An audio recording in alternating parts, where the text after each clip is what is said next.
Welcome, welcome. Third day out of 3. Appreciate everybody being here. The numbers are going up again like they usually are about this time. We're up over 100. Typically, we've been falling around 200 every day. We got another great schedule, cram full of a bunch of different things. You all know me by now. I'm Keith Knapp. I'm the Iowa LTAP Director, Planning Chair. Along with the planning committee, threw all this together very quickly. A few things I wanted to say too. Of course, now I'm also the president of the National LTAP Association. So as of yesterday, officially, I'm the guy that everybody can communicate with about their issues and things I can help them with. So real quickly, I don't want to take any a little time from Rob as I can here.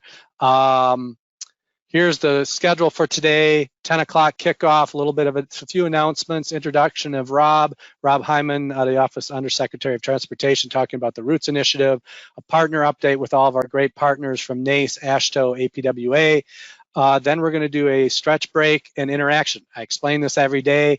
First 5 minutes or so will be quiet with a timer. You go off, do what you need to do, and then we'll have a special interaction there on that first break. Then Dale Hagelin will come on and do his state sharing. Session 5 will come up with Hillary Isabrand and Tori Brinkley out of Federal Highway on safety. Then we'll do another stretch break, 5 minutes or maybe a bit less than that, because the hot topics have been a great setup with the Mentimeter and things like that for that 10 minutes. You can always, during these breaks, you can get up and walk away. It's okay. We don't know you've walked away. Do what you need to do throughout the day to take care of yourself.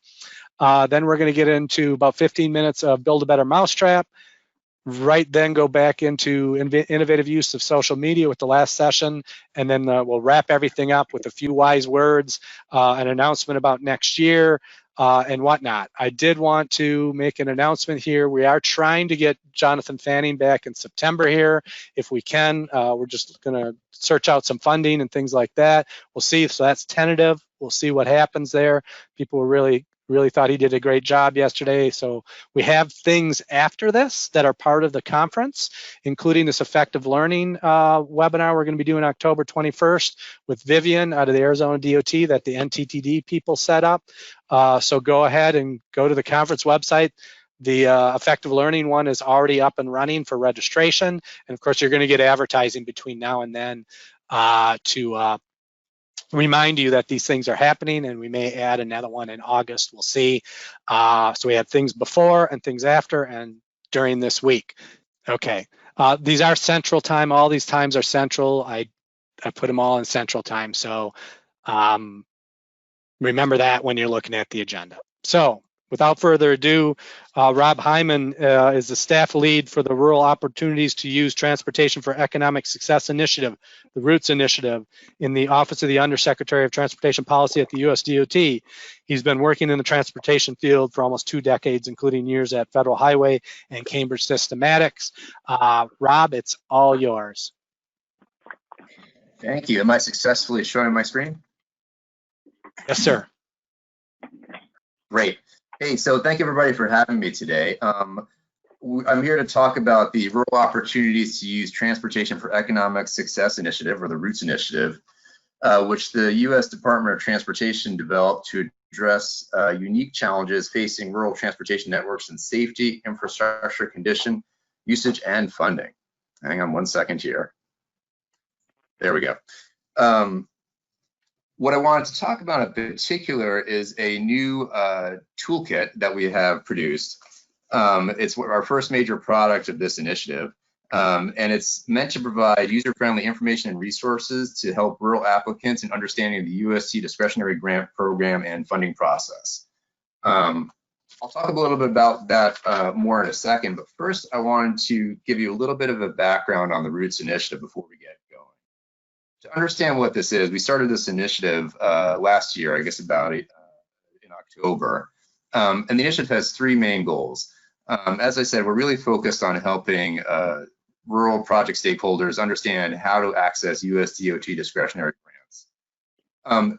And so within that, we want to do 3 things. One is we're trying to engage with rural stakeholders to make sure we better understand what their challenges and needs are in rural areas. The second is to provide information assistance back to them that's helpful and that's user-friendly. And so this toolkit is really one of our first big steps in that. The third goal is to collect data and analyze trends. And that's all about trying to better understand what's going on in rural transportation infrastructure projects, how we can enhance safety, how we can spark economic growth in rural communities. Now, the toolkit that I'm about to talk about today falls in line with this priority of providing rural stakeholders with user-friendly information and technical assistance. It builds on stakeholder comments, inputs that we've received through our various grant program offices to help applicants in rural areas through the discretionary grant process. We understand that the DOT discretionary grant funding process is incredibly complicated.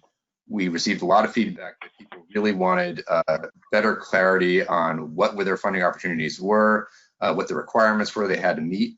And so this toolkit is almost like the first step in demystifying grant funding at the department. For the folks on the call, you guys probably understand how most of these processes work, but it's a resource that you can hopefully use with your stakeholders and partners. So what I'll do today is I'm going to walk you through 3 of the major sections of the toolkit. Overall, the toolkit is broken into about 10 sections. Includes an overview of the structure of DOT, descriptions of the DOT's discretionary grant programs. It has project spotlights highlighting sample projects from prior years. We put some video training modules up on our website, which walk you through some of these key sections. And what I'm going to do is a bit of a shorter version of that today. So first, I'm going to talk about the discretionary grant process, kind of the journey of the applicant. And then next, we're going to explore the discretionary grant funding matrix, which is really the core of the toolkit. And then last, we'll talk about some additional considerations and guidance for applicants based on what we heard from folks during listening sessions from an RFI that we sent out. This only scratches the surface of the resources that are available in this toolkit, and certainly I encourage you to explore it further on your own. All right, so let's start with the discretionary grant process. So we put this section of the toolkit to help folks understand essentially what underlies the process of the DOT putting out a discretionary grant. And I should note that this toolkit is entirely focused on discretionary grants rather than formula grants. We walk you through the 4 stages of the grant process, and we highlight the applicant's responsibilities in each stage. And you'll see we put this fancy schmancy roadmap in the toolkit, which kind of walks through each of the stages. I won't go through in detail, but it kind of steps you through the legislation stage, which is when programs are authorized and funded by Congress. We step folks through the pre-award stage, which is when the DOT announces funding opportunities, and you can draft and submit applications to particular programs. And then the award stage is, of course, when DOT evaluates applications and makes decisions about which projects to move forward with through that year. And so again, we've got a video on our website that walks these through in pretty great detail. And I apologize, I was lagging a little bit in my slides there. Now let's step into the discretionary grant funding matrix. We see a lot of warnings from Keith that we've got to stay on time today, so I'm going to do my best for you. So as I said, this is really the core of the toolkit. And the idea here was that, if you look at the discretionary grant funding opportunities at DOT, there's some 50 some odd programs that deal with safety and infrastructure. And that's a lot for folks to understand. They each have their own requirements. They are spread out amongst the modes. Some may overlap modes, some are mode specific. So we developed this matrix specifically to help project sponsors identify potential grant programs to consider for their specific funding needs. When we talk to some of the folks at DOT, they would talk about how when some of the congressional offices would come into DOT and say, hey, some folks in our district have submitted a build grant, and they would talk about the build grant and why is it so great. And the DOT folks would say, that's fantastic, sounds like a great opportunity, but you should know that the build program is wildly oversubscribed, and there's 3 other programs you might want to consider as well. And people often wouldn't know that. And so we're really trying to kind of shortcut that process and make it easier to understand which programs you can apply to at DOT. I remember talking once with some folks at Iowa DOT who were discussing the county engineers throughout Iowa. And they said of the 95 county engineers, there was maybe 1 engineer who understood the federal programs extremely well. And he would apply to lots of different discretionary grant programs. They said there were maybe 4 or 5 more who had one program nailed down that they would regularly apply to. And so the rest of them simply didn't have the time to figure out what would make sense. They're running the engineering department. They're probably responsible for the snowplows guys. They're getting the maintenance crews out. They're dealing with the paperwork. They don't have time to wade through a lot of different application eligibility requirements to figure out what makes the most sense for them. So what this does is essentially it helps folks walk through the different programs at DOT. So we set up a series of different matrices depending on what kind of applicant you are. So you see the one we have here is for state governments. We actually have 6 different matrices in there. We have one for state governments, we have another one for tribal governments, one for local governments, transportation providers and operators, which, things like airports, rail carriers, port authorities, nonprofit organizations, which is like both public and private nonprofits, and academic and research institutions. And so the idea is that your partner would go through and figure out which kind of category they fit into and go to that matrix in the document. Then you can select your project type. And here again, we're just trying to make things as simple as possible. It splits project types down into planning, construction, equipment and materials, operations and maintenance, technology demonstrations and deployment, technical assistance, workforce development and training, research and development. Again, this is just a way for you to quickly say, well, my project is, we're doing some kind of construction. Let me look down the list of programs that might work for me. So once you've, figured out where you're applying from and what kind of project type you're looking for, you can then step down the column and see which programs could apply to you by looking for the check mark in the column there. So it just indicates it might be a good fit for that particular applicant and project type. This is not rocket science. We're just trying to make things simple for people. And we're trying to find a way to supply a lot of information in a relatively easy to reach way. Once you've identified a program that you're interested in exploring further, if you click on the program name in the online version, it'll take you straight to the program website. If you're looking at the paper version, or if you print out a version, you can go to the section behind this one, which has detailed descriptions of each of these programs. Let me show you an example of that. So you see the next section kind of walks through a 1 or 2 paragraph summary of each program.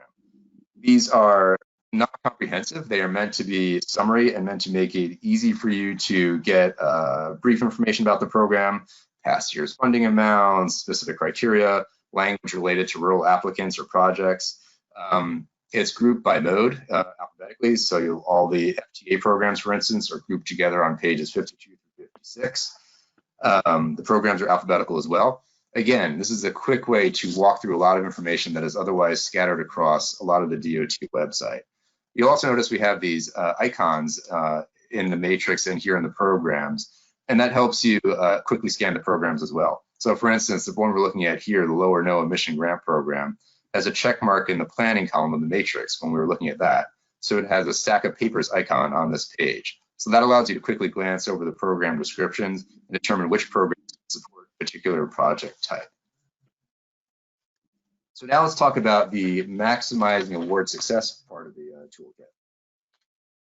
So this section has 3 parts. It outlines factors. The first part outlines factors to consider when navigating a grant program application. So it guides applicants through considerations when compiling an application, navigating NOFOs, writing a compelling story, communicating impact, managing financial risk, and others. The second part's an introduction to evaluation criteria. So it gives you insight into what programs may be looking for when allocating funds. And I think we all know that clear and specific evaluation criteria will help the applicant understand if their project is a good fit for a particular grant program, how it will be evaluated and scored by program managers. And it also outlines some common evaluation criteria used by DOT discretionary grant programs. Obviously, each program is unique, the exact requirements are varied, and so folks will need to do a little bit of their own research. But we did attempt to provide as much of that information as we could in the toolkit. The third section highlights additional considerations, includes an overview and resources related to calculating a BCA, a benefit cost analysis, planning for environmental reviews, engaging with state DOTs, utilizing US DOT technical assistance, considering accessibility issues. So we'll look at a couple of these in just a bit more detail. So we have a whole section on NOFOs. So we've mentioned program notices of funding opportunities, or NOFOs, a few times today. It's an important source of information about a program. It has information on available funding, eligibility criteria, submission requirements, So what we attempted to do in this section of the toolkit was describe each section of an OFO to help folks understand how to find the information they need quickly. The structure of an OFO is standardized for all DOT grants. So if you look at them, you always see Section A will always be the program description, Section B will be the federal award information, Section C will be the eligibility information, which is obviously a key point for people trying to understand what they can apply to. And it also includes cost sharing requirements. Section D will be the application and submission information. Section E will be the application review information, which goes through the evaluation criteria, the selection process, and the anticipated award announcement date. So that's particularly important in understanding what's going to happen after folks submit an application. Section F is the federal award administration information, which has stuff about how notices will be announced, how we will be contacted. Section G has points of contact, and Section H houses other information. So in the toolkit, we go through these in greater detail. And again, it's just to help folks understand how is an OFO set up. For first-time applicants, it can be kind of an intimidating document to look at, and we want to make it as easy as possible. So in the DOT applicant consideration section, we had a whole section about conducting a benefit cost analysis. We know that conducting a BCA can be a challenge. In our various stakeholder listening sessions and in the RFI we put out, we've got a lot of feedback that BCAs are a real pain point for applicants. So we provided some resources here to help understand this important component of a grant application. At its core, a BCA is used to evaluate whether a project provides sufficient benefits to justify the cost and resources required to implement a project. So of course, as the name suggests, calculating it requires you to outline and quantify both the costs and the benefits associated with the project. Benefits can include things like safety improvement, modal diversion, emergency service route improvement, emissions reductions, enhanced quality of life, other benefits to direct or indirect users or the surrounding community. This section is particularly important because rural project sponsors will often complain that they can't get their benefits and costs to pencil out. They say that urban projects have an easier time with this. In part, this may be that people don't have enough information, or perhaps they aren't approaching the problem or being creative enough in understanding what are the benefits their project is bringing to their community. And so we put this section in to help folks through that. The costs, of course, are things like land, labor, materials, capital costs, maintenance, ongoing maintenance, operating and maintenance costs. There's much more detailed guidance that has been released by the department. This is meant to be an easy to read introduction to it, and then folks can go to the BCA guidance that's been put out by DOT to get more information. But again, we're trying to make it, to give people a starting point, to help them get started on how do you go about this. There's a lot more information in the toolkit, of course. We have information on environmental reviews, coordination between state and local entities, technical assistance, accessibility. And you can see the other sections of the toolkit here. And now, in case you're wondering, since I've been blathering on about this, where do you actually find this? So, of course, this is all up on our website. At the top, you'll see the link directly to the toolkit. So we've got a PDF version and also an online version that you can browse through easily. We've got some great videos up there. Some of them are training videos that walk through the sections of the toolkit. We've also got a fantastic introductory video from the DOT Secretary, from Elaine Chow, which I will warn you, has some really great video, but does get me a little bit dizzy from the driving scenes.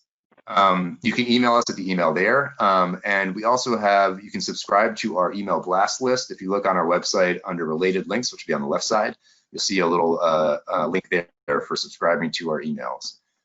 That is what I have for you today. I hope this is useful to you all. As I said, I think a lot of the information here is meant to be very easy to use and introductory. So hopefully this is useful to your partners as a way to get introduced to what potential funding sources may be available at DOT for their projects. And I should also note that although we geared this towards rural applicants, this is really can be used for any applicants, any project sponsors who want a better understanding of how the discretionary grant program works at DOT. And with that, I will turn it back to Keith with, I think, almost no time left. Oh, thank you. Thank you. Yeah, we're right on time. And I believe this was announced yesterday. So if someone did not get the email yesterday, let me know. We'll pass it on because I know I got it a couple of times. So thanks, Rob. Thanks for sticking with it and staying with the time and all. It's always appreciated. And it's a great program. So thank you very much. We're still trying to figure out how to do. Matt, you're on. Thanks. You're on board, Matt. Great. I don't need to presenter view, but I don't need to show my screen. I just want to introduce our partner representatives that are going to be addressing you in the following 40 minutes or so. I'm going to introduce all of them in order and then have them follow each other in succession. First, we have the Nace President, Scott Mcgulpin. He's a Santa Barbara County Public Works Director. He's a PE and the president of the Nace National Association of County Engineers. He served as Santa Barbara County Public Works Director since 2007 and oversees the water resources, resource recovery and waste management, transportation, survey, and administration divisions, including a staff of 281 employees and a budget of $111 million. Second, we will be hearing from Ashto King Gee, Director of Engineering Technical Services. He's a nationally recognized leader in the development and deployment of transportation technology. Mr. Gee served many years in the private sector and has served as Associate Administrator for the Infrastructure at Federal Highway Administration. He has also served 11 years as the Secretary of AASHTO's Standing Committee on Highways, has a plethora of experience. With him is Gwen Page. Gwen has worked in engineering design, county standards, county engineer, a senior engineer on a variety of projects, including 12 years in Arlington County. He previously worked as a project engineer in the private sector and an engineering officer in the Australian Army. Third, we will hear from our partner, APWA, and they have two representatives, Bill Spearman, who's the current APWA president. His career has been in the public works industry, including 16 years with Federal Highways and the South Carolina Land Resource Conservation Commission, and 27 years in the private sector. He's been an active member of APWA at all levels and was a member of the APWA Board of Directors after having served 6 years as the Director at Large for Environmental Management. He has a BS in Civil Engineering from Clemson with an emphasis in transportation and a master's in Civil from the University of South Carolina with an emphasis in water resources. Scott Grayson will also be addressing us from APWA. He serves as the Executive Director, CEO for the APWA and the Canadian Public Works Association. Grayson served 4 years as City Council member for the City of Golden Valley in Minnesota and chair of its Housing Redevelopment Agency. That shows his breadth of experience. He holds a Bachelor of Arts and degree in Political Science from the University of Wisconsin and a Master's in Latin American and Caribbean Studies, specializing in international relations and economic development from New York University. So with that, we should have their bios available online at some point or in a link. We'll start with Mr. Scott Mcgulpin. Scott? Matt, thank you. I just shared my screen. Hopefully it's working for everyone. Can you see it, Matt? Yep. Well, good morning, everyone, and thank you very much for making some time for Nace this morning. And as Matt mentioned, I'm Scott Mcgulpin, the current president of the National Association of County Engineers. We're a national professional association representing road commissioners, road supervisors, public works directors across the nation. And my hope in the next few minutes I have with you this morning is to give you a general overview of who we are, what we do, and where our focus areas are over the next year. As Matt mentioned, my day job is Santa Barbara County, California, Public Works Director and Road Commissioner. And if you haven't been to the central coast of California, our county seat, Santa Barbara, is about 90 miles north of LA. The south coast of our county thrives on tourism, as you would imagine, and the central northern part of the county is primarily driven by agriculture. Wineries have been very popular over the last decade, and most recently cannabis farms have been expanding since the legalization of this product in California. So let's take a look at what Nace does. So if you haven't been keeping an eye on Nace lately, it's certainly been a very exciting time to be involved with Nace. There's just so much going on in DC these days, and with the trust the association has built in the halls of Congress And the federal agencies over the last decade, we are being asked to weigh in on a number of matters. And what we focus on annually essentially falls into the 6 different categories you see on the screen. And networking and advocacy are the primary mission of Nace. And we work every day to influence federal legislation and policies coming out of DC to make positive impacts in these laws and the regulations to benefit the communities that we all serve as public works directors, road commissioners, et cetera. Most recently, Nace has been invited to 2 events with the president where initiatives have been rolled out to streamline the never-ending federal environmental process. And the picture on the right was taken a couple weeks ago. I was fortunate to lead a delegation of 10 Nace members to the South Lawn where the president rolled out his modernization of the NEPA process. So that's a big deal for us. Hopefully we can get some of the federal money coming out on the street sooner, working under this new rule. Certainly professional development, education, training are ongoing focus areas to ensure that our public works teams are trained in the latest technologies and techniques so we are ready for the future. And today's strong partnership with NLTAPA plays a big role in this area for us that I'll touch on a little bit later. But our driving force really in Nace is to be the national public works leaders. And when anyone thinks about local roads, we want them to think about Nace. I'll share a few things with you this morning to show you the roadmap we are using to get there.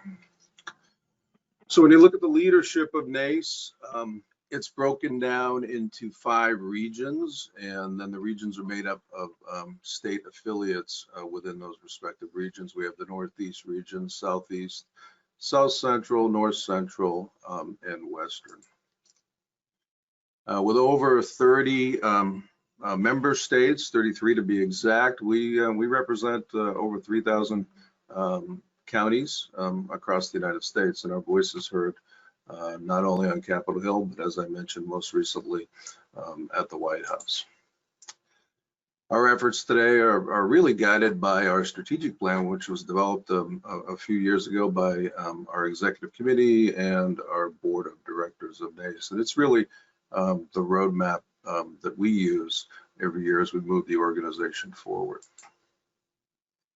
The backbone of Nace is our 10 technical and administrative committees, and this is really where the heavy lifting of Nace gets accomplished and where our members have the opportunity to engage and define that path forward, working through our strategic plan. And committees certainly meet throughout the year, but they're chaired by members who are really excited about the opportunities to lead Nace and work on many different items within the realm of their respective committee fields. And all of this work that happens in the committees culminates in our annual conference each year. And you know, unfortunately, like NLTAPA, we had to go and do virtual meetings this year, and our planned 2020 conference in Orange Beach, Alabama, unfortunately was canceled. So today, Nace is focusing our energy on our 2021 Nace annual conference in Palm Springs, California. And we certainly hope many of you folks can attend and join us in Palm Springs. And we're certainly taking the lessons we're learning here as associations to adapt and overcome the impacts of COVID. And meetings like today, we're doing those now all over the country, are still great ways to connect, but it's just not the same as face-to-face get-togethers. Our officers for 2020 are shown on the screen, and our president-elect Todd Kinney is from Iowa, and our secretary Chris Champion is from Alabama. I mentioned the regions earlier. Our 5 regional vice presidents are shown on the right-hand side of the screen, and these folks are the majority of the executive committee for Nace. The other 2 members are the immediate past president, as well as our NACO representative. Our executive committee works with our board of directors, which is made up of our state representatives throughout the year to lead our organization. And Matt is our state representative from Montana. Matt, thank you for your service. And as I mentioned earlier, it's a very exciting time to be involved in Nace, and especially for someone like me, I enjoy working on policy and doing everything I possibly can at the state level and at the federal level to influence policy. So it makes our jobs that much easier in local agencies. And we take that trust that we built with Nace and in our experience, and we go and we help the federal electeds make decisions and craft legislation that kind of benefits everyone that we serve. And advocacy is our primary mission at Nace, and we do everything we possibly can there. And that's Nace's role with over 30 state members to be their voice on Capitol Hill and at the various federal agencies. Our number one tool in our toolbox is our annual DC fly-ins, and these are timed to maximize their effectiveness. And we typically conduct these in February every year around the NACO Legislative Conference. Our first fly-in included our executive committee, and now the group is expanding. This was a recent picture from the fly-in we had before we went into the stay-at-home initiatives. And the more the merrier from my perspective, because it allows us to cast a much wider net when we go to DC, and we can cover a lot more offices on Capitol Hill, at the administration now, as well as the various federal agencies. And 2020 has been very busy, and for those involved in influencing our federal legislators, and early discussions this year were, and even with the Trump administration when they first came in, was about an infrastructure spending bill. Similar topics are on the skyline now around COVID relief, because we all rely on gas taxes, and as you would imagine with the stay-at-home initiatives, people just aren't driving. So that funding source has been depleted.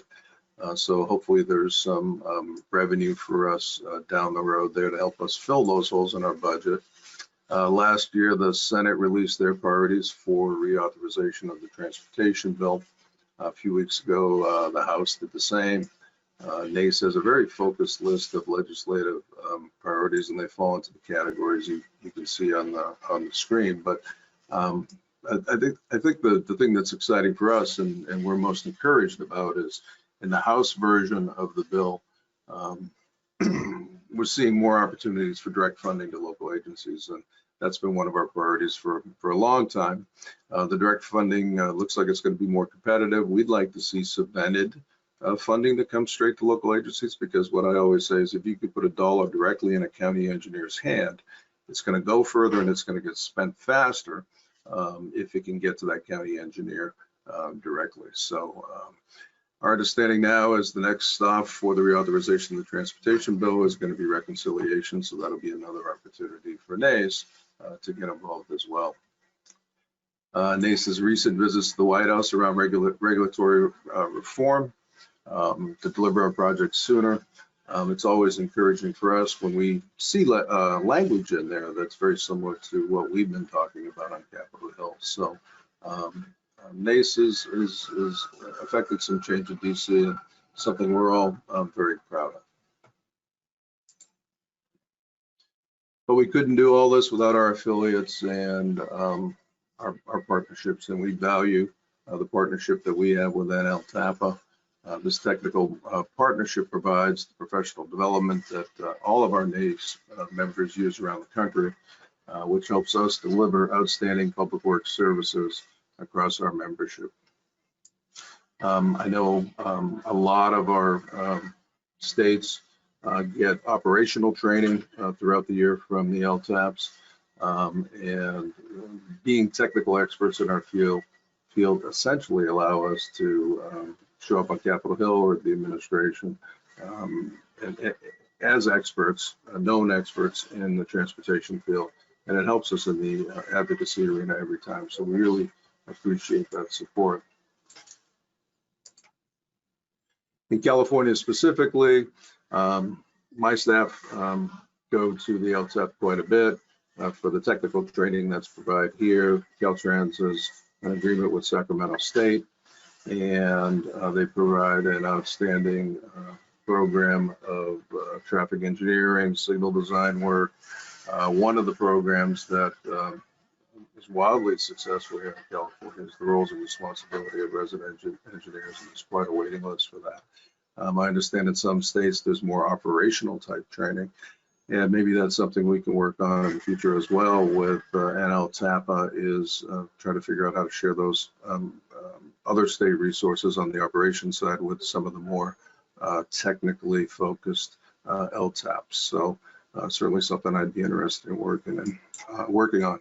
So in addition, as we focus on the future of Nace, local road safety programs, plans are a high priority for our members, and then our job as Nace, once we have the plans in place, we've identified the traffic safety deficiencies in our system. Our job at Nace is to go and try to come up with the funding, federal funding that could potentially be available to help us abate those issues. And then, as I mentioned earlier, we develop training programs that are timely and relevant at our conferences, so our members can stay ahead of issues before they become concerns within their respective jurisdictions. That's kind of our ultimate goal. And then certainly staying up to date on technology and the use of drones in public works and preparing for that connected world that will be coming, and dealing with autonomous vehicles at some point in the future. And our organization, like, you know, all professional associations, wouldn't survive without our corporate members and exhibitors and who attend, you know, our annual conferences. And Nace can't thank them enough for their support, and thank you to NLTAPA as well for your technical support over the years. We value the relationship very much, and we learned how hard it was this year to have an electronic platform conference, and we're working with our corporate members and exhibitors now to come up with similar electronic platform communication systems that will allow them to get in front of our members, because as hard as it was for us to cancel our conference, they probably had 10 or 20 conferences that got canceled on them. So we're looking for opportunities to put them in front of our members now too. So it's all about communication. Hey, Scott, we're going to have to wrap it up and move on to the next. Excellent. Well, I'm just about at the end. Nace can be found on various social platforms. And again, thank you so much for having me today. And thank you very much for our continued partnership. I appreciate it, Scott. Thank you very much. We sure missed coming to Nace this year. Hopefully we'll see you in Palm Springs. All right. We'll go on to King G with AASHTO. So for today, we're going to give you the AASHTO updates. I will share my time with a colleague, Glenn Page. As many of you know, AASHTO represents all 50 state DOTs, plus those in DC and the Puerto Rico. The current president is Patrick McKenna from Missouri DOT, and he is more than halfway through his tenure. But when he came in, he had two emphasis areas. One is reauthorization of the Surface Transportation Bill. The second is safety. And to support Patrick McKenna in his focus on safety, we've had a series of events with our leadership at the CEO level to raise their awareness, beginning with TRB and continuing on. One of the key thoughts that we've been putting in front of the CEOs is the notion of the societal costs of safety versus state of good repair or operations and congestion mitigation versus where the agency budgets stand. So we're going to continue to bring forward things that will help the DOTs focus on safety culture and sharing state best practices on countermeasures that work.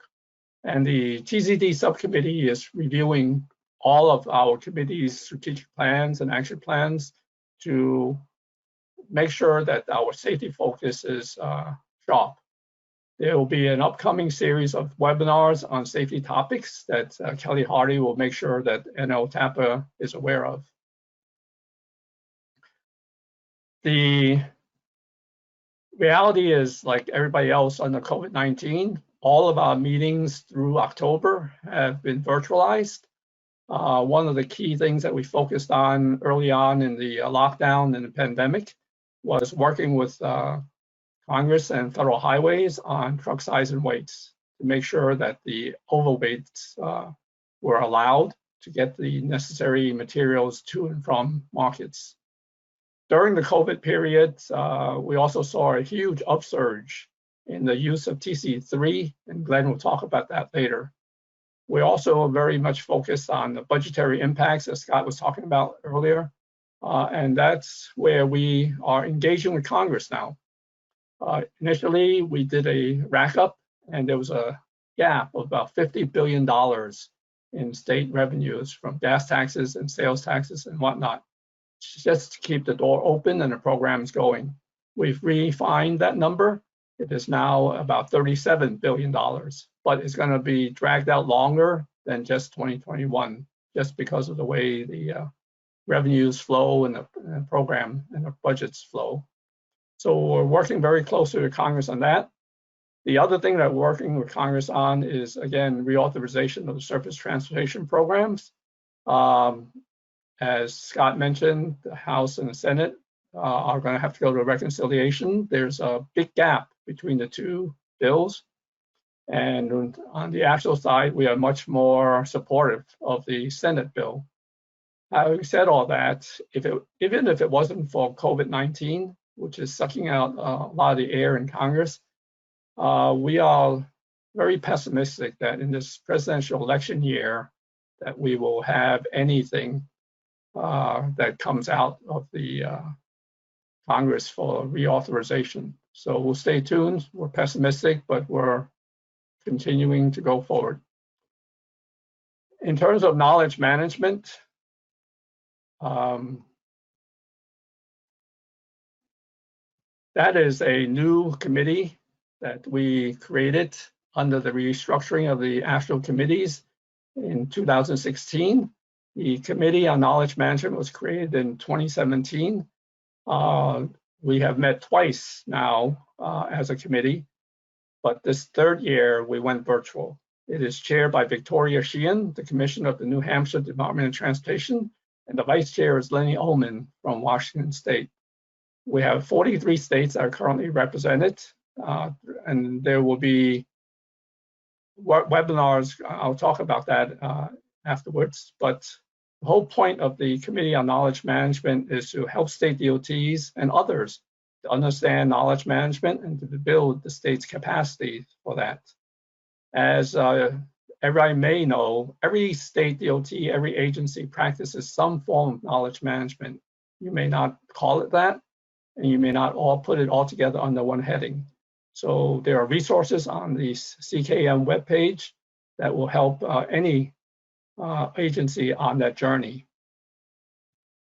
In terms of organizational and staff updates, you should know that Brandy Hendrickson joins AASHTO as the Deputy Director a year ago. She had formerly been the Deputy Federal Highway Administrator, and previous to that, she was a Commissioner of the Indiana DOT. So she brings a wealth of state experience.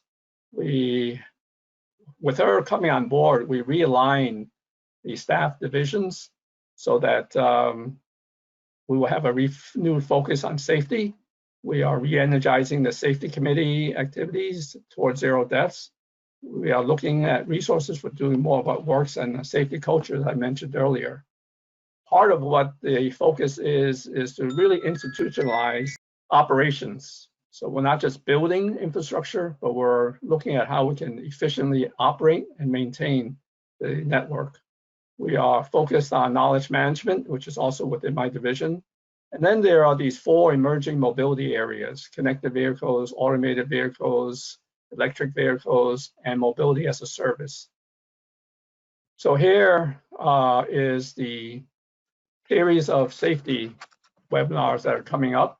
We virtualized our meeting back in June, and there was an initial webinar, a primer of what knowledge management is. If you go to that website, you'll be able to download the PowerPoint presentation for that presentation. The other 3 webinars coming up are as noted. One coming up in 2 weeks is building the case, business case for knowledge management. So the reality is that as we've gone virtual with all of our meetings, they also are being opened up to anybody who is interested. So you are free to register for the following 3 webinars, as well as to check out our website. So I mentioned that restructuring. So I head up the new safety and mobility division, which has those focus areas I just ran through very, very quickly. Glenn Page is under the engineering division, where TC3 resides. So with that, I'll turn it over to Glenn. Alrighty, thanks very much, King. Alrighty, so my name is Glenn Page. I'm the Associate Program Director for Project Delivery, and TC3 is one of the programs that I oversee. So just going to give a quick update on what we've been doing for the year. TC3's had a fairly busy year, and that was before the pandemic aspect came into our daily lives. So this year we developed 33.5 instructional hours of new courses, and I'll just quickly run through some of the topics. I won't go through everything, but we did courses on intro to mapping and GIS, quality and durability issues on concrete, plant production, asphalt, some materials, signal basics, and some bridge maintenance courses. We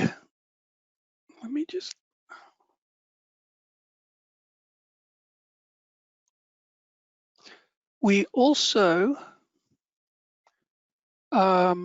continued on with our construction safety series, and we did 11.5 instructional hours, and we covered recognition and avoidance of unsafe conditions, PPE, hearing and protection, ground fault protection, fall protection, earth moving equipment,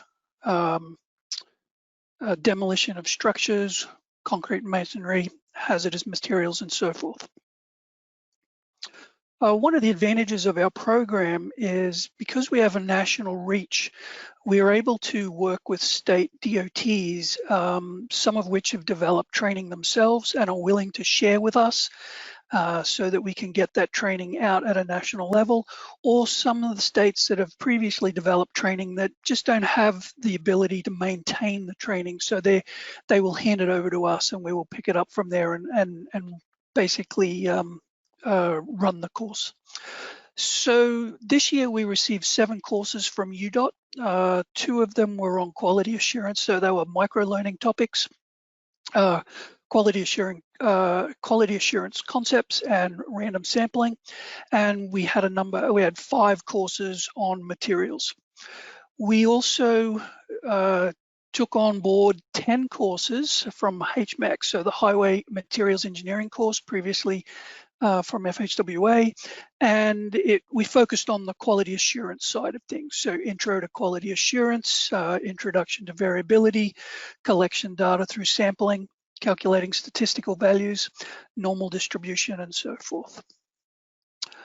One of the other things that we do is every year we survey our users. And while the program was originally set up to deal with training or developing training for materials, construction, and maintenance, we found through these surveys that a number of users wanted more. So this year we developed 18.5 instructional hours under the greater AASHTO training umbrella, which TC3 comes under. We developed these courses, they were design courses, and 1 course from Transportation Performance Management. So we utilize the other AASHTO committees to help develop these courses. What we got this year was 14 hours for a cost estimating series and 4.5 hours on flexibility and design. And we had a 1.5-hour course developed for performance-based prioritization using multi-objective decision analysis. Some of these courses have been placed up onto the AASHTO store. Some of them are still getting up there. So if you haven't had a chance to check them out or you haven't seen them, go there and keep an eye on them over the next couple of weeks, or eye out for them over the next couple of weeks. Okay, so here's the really important stuff. So this year, just the AASHTO Learning Management System, we delivered 39,701 courses. That includes the courses that we deliver through the sponsorship of FHWA to the LTAP TTAP community. It does not include all of the training that was delivered through learning management systems as part of the state sharing program that we have with other states. So we have 37 states that are in the state sharing program. We haven't got those numbers, but based on the numbers we had in 2019, it's roughly, we are anticipating it's roughly a similar number of courses delivered. So somewhere upwards total of 80,000 courses. Glenn, we're going to need to wrap up if you can. Oh, okay. All right. So you can quickly see here the numbers of what we have. And then this is what we'll be doing in the coming year. We'll develop 30 new instructional hours. We'll convert another 15 hours of instructional training. We will convert the SciCop course, Snow and Ice Community of Practice courses, another 43 instructional hours. And we will develop another 20 instructional hours of other courses from different AASHTO committees this year, mainly focusing on design and bridges. So we'll have 5 hours on flexibility and design, 5 hours on how to meet multimodal needs, and LRFD. And you can contact us there. So Dave Bernhardt, Chris Young, the chair and vice chair. I'm there. You can get to the AASHTO store and the TC3 website. And the last slide is contacts for AASHTO staff. So King G there, myself, and Kelly Hardy. All righty. Thank you, Glenn. I appreciate it. Okay.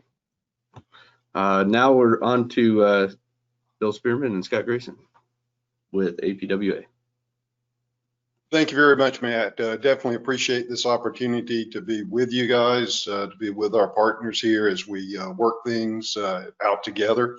And I'll let Scott get the slides up, but LTAP is a very important part of our programs. We have 63 chapters across North America, and you are in all of the states where you guys are. So it's very, very important. And we've had good relationships with the LTAP programs across the country many, many years.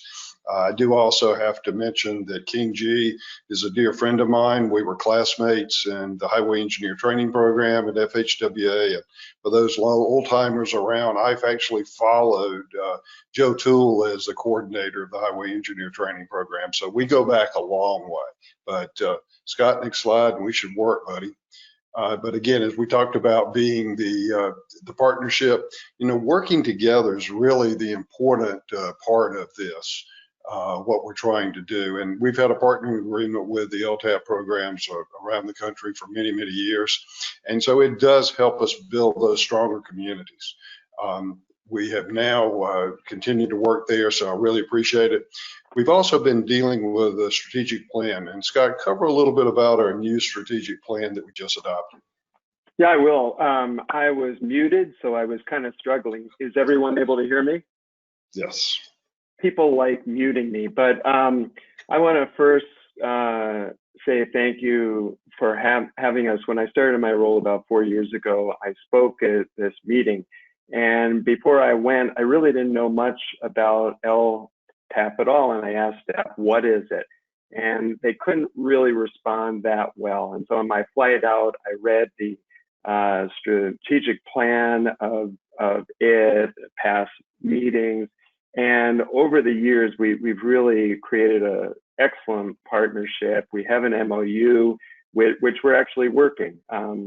Neither Bill nor I like MOUs that just kind of sit on a shelf. So we're very excited, you know, to be here today to speak with you. Matt, thanks for offering us an hour and a half. Just don't worry. Anyway, we've established a strategic plan. We have 4 prongs of it: value, voice, education, which we'll speak about here, and membership and chapters. Value is really promoting, you know, what is public works. Voice, Scott earlier was speaking about advocacy in Washington. We have an operation in Washington. We advocate on transportation, water, emergency management, but education is so much of our focus with which we partner with all of you on. We just had approved it in February, and then, Bill? Yes, and then the world changed dramatically. Many of us have seen things with 9/11 and other things, but I don't think any of us have ever experienced what happened when COVID-19 picked up. We were actually in Washington, D.C. on March the 11th, had a board meeting, and suddenly we were being almost forced to cancel our North American Snow Conference, which is one of our two major national events that we hold every year. That then meant we canceled everything with hotels, airplanes, convention bureaus, which then led us to cancel our big event of the Public Works Expo, which would have been held in New Orleans. So things have totally changed since March 11th, just as each one of you are facing, just as we're having this year virtually, this conference. I would much rather be seeing so many of my friends in the LTAP programs around the country at a meeting. And I would be, if Scott had asked me about the LTAP program, I could have told him what was going on and had given him personal experiences. But we've created something that's the board directed staff and Scott to do. So Scott, talk a little bit about PWX at home and some of the opportunities that we see for the LTAP programs, both nationally and in the States, to work with us on this. Yeah, great, thanks. So what has been amazing, all of our staff, we have 60 staff and they're all working from home. I've never seen any of our staff be more entrepreneurial. It pushes us in a place that we have to create new modes of delivery, new ways of educating, and really offering as much value as possible. And so we created PWX at Home. So those of you who have been at our annual meeting know PWX, now it's at home. And rather than just a 3-day, 5-hour per day virtual meeting, we said, let's build the excitement over a year and let's have a theme every month. And you'll see on the slide, we have UPRO in August, we have fleet, winter maintenance, operations and maintenance, and on and on and on. And within each month, we'll have multiple online events taking place. We'll be rolling out new educational programs, certifications, and a whole host of other live courses as well. And we're working with our chapters and would be happy to work with LTAP on packaging it so that you could offer it locally as well. And, and anyone is able to reach me about that afterwards. And you saw what was there, and a lot of folks would say, well, that's not transportation, but I will challenge you. Every one of those topics that you saw on that has a transportation component, as well as a public works and infrastructure component. So that's very important. One thing that our initiative for coming up this next year, we'll be creating a task force to look at training for operators and maintenance personnel. Those boots on the ground folks, that you guys do such a great job with your Roads Scholars program, Signal, and other types of programs with your work zone flagging and things. And we think this is a great place for you guys to work with us as we create viable training for these folks who are out there every day making things very important for us. And so that's where we're looking for that as an initiative for us for next year. Scott? Exactly, and I would add, are we almost out of time, Matt? No, we've got a couple more minutes. I see you pop on, it's like, oh no.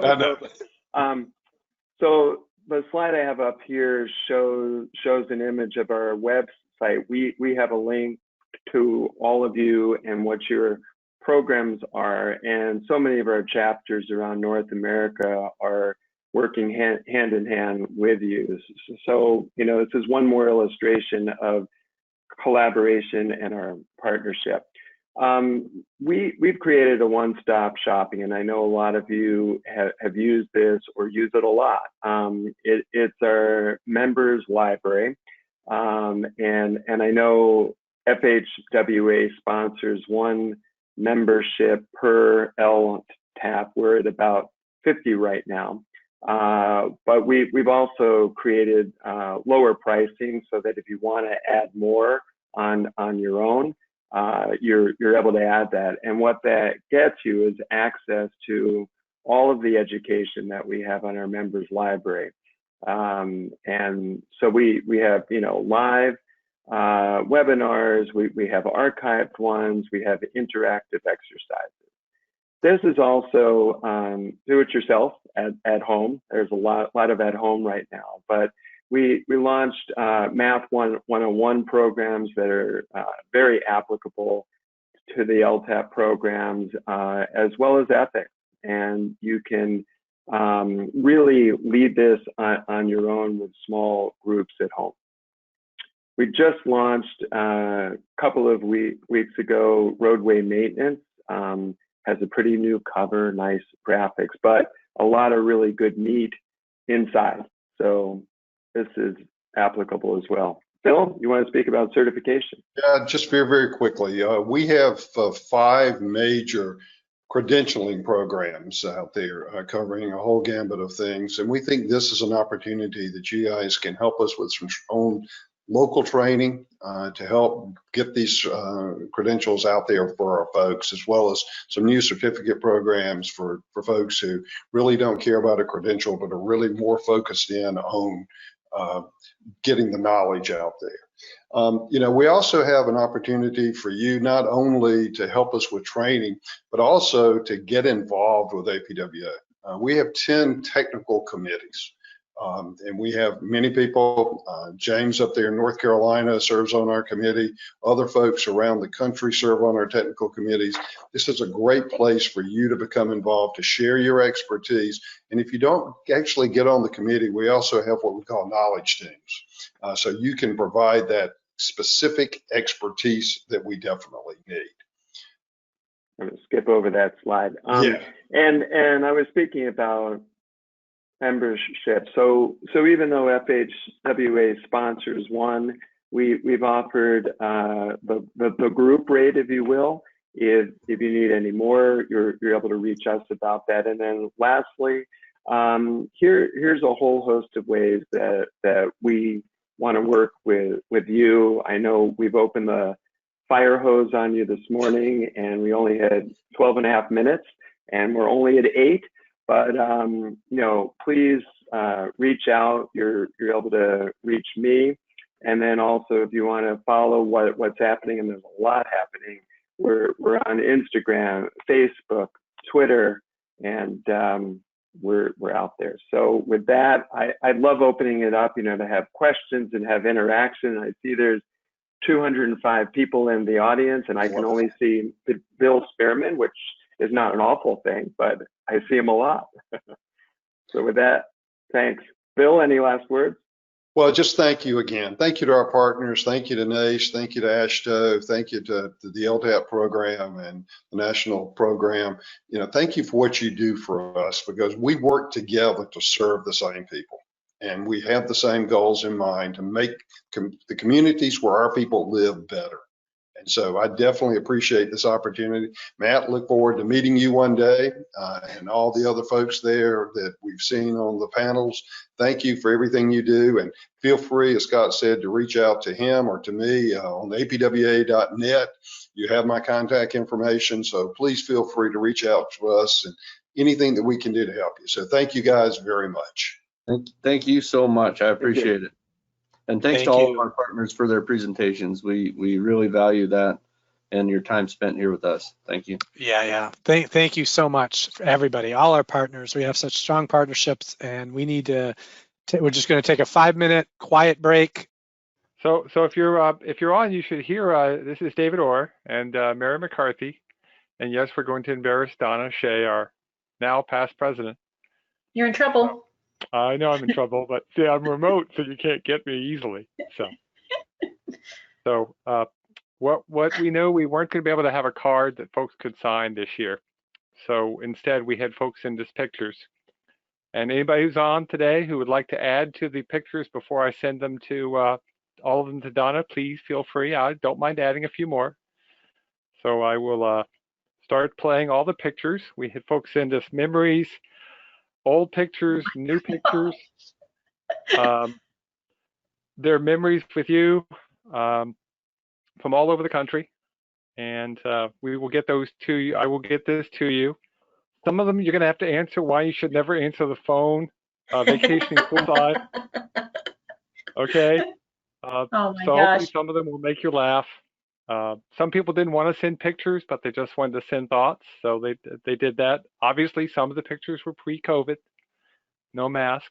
But hopefully they will make you smile and remember us, because we wanted to thank you for all of what you've done over the past year and actually the last 3 years serving on executive committee. And actually, you know, you've actually had 5 years on the executive committee because you were in the ranks to be president before, and then things changed. So you've been very good at adaptability. So yes, I did include a picture of you on the arch. Yeah, I'll admit that. So with that, and the last thing is we wanted to get you something.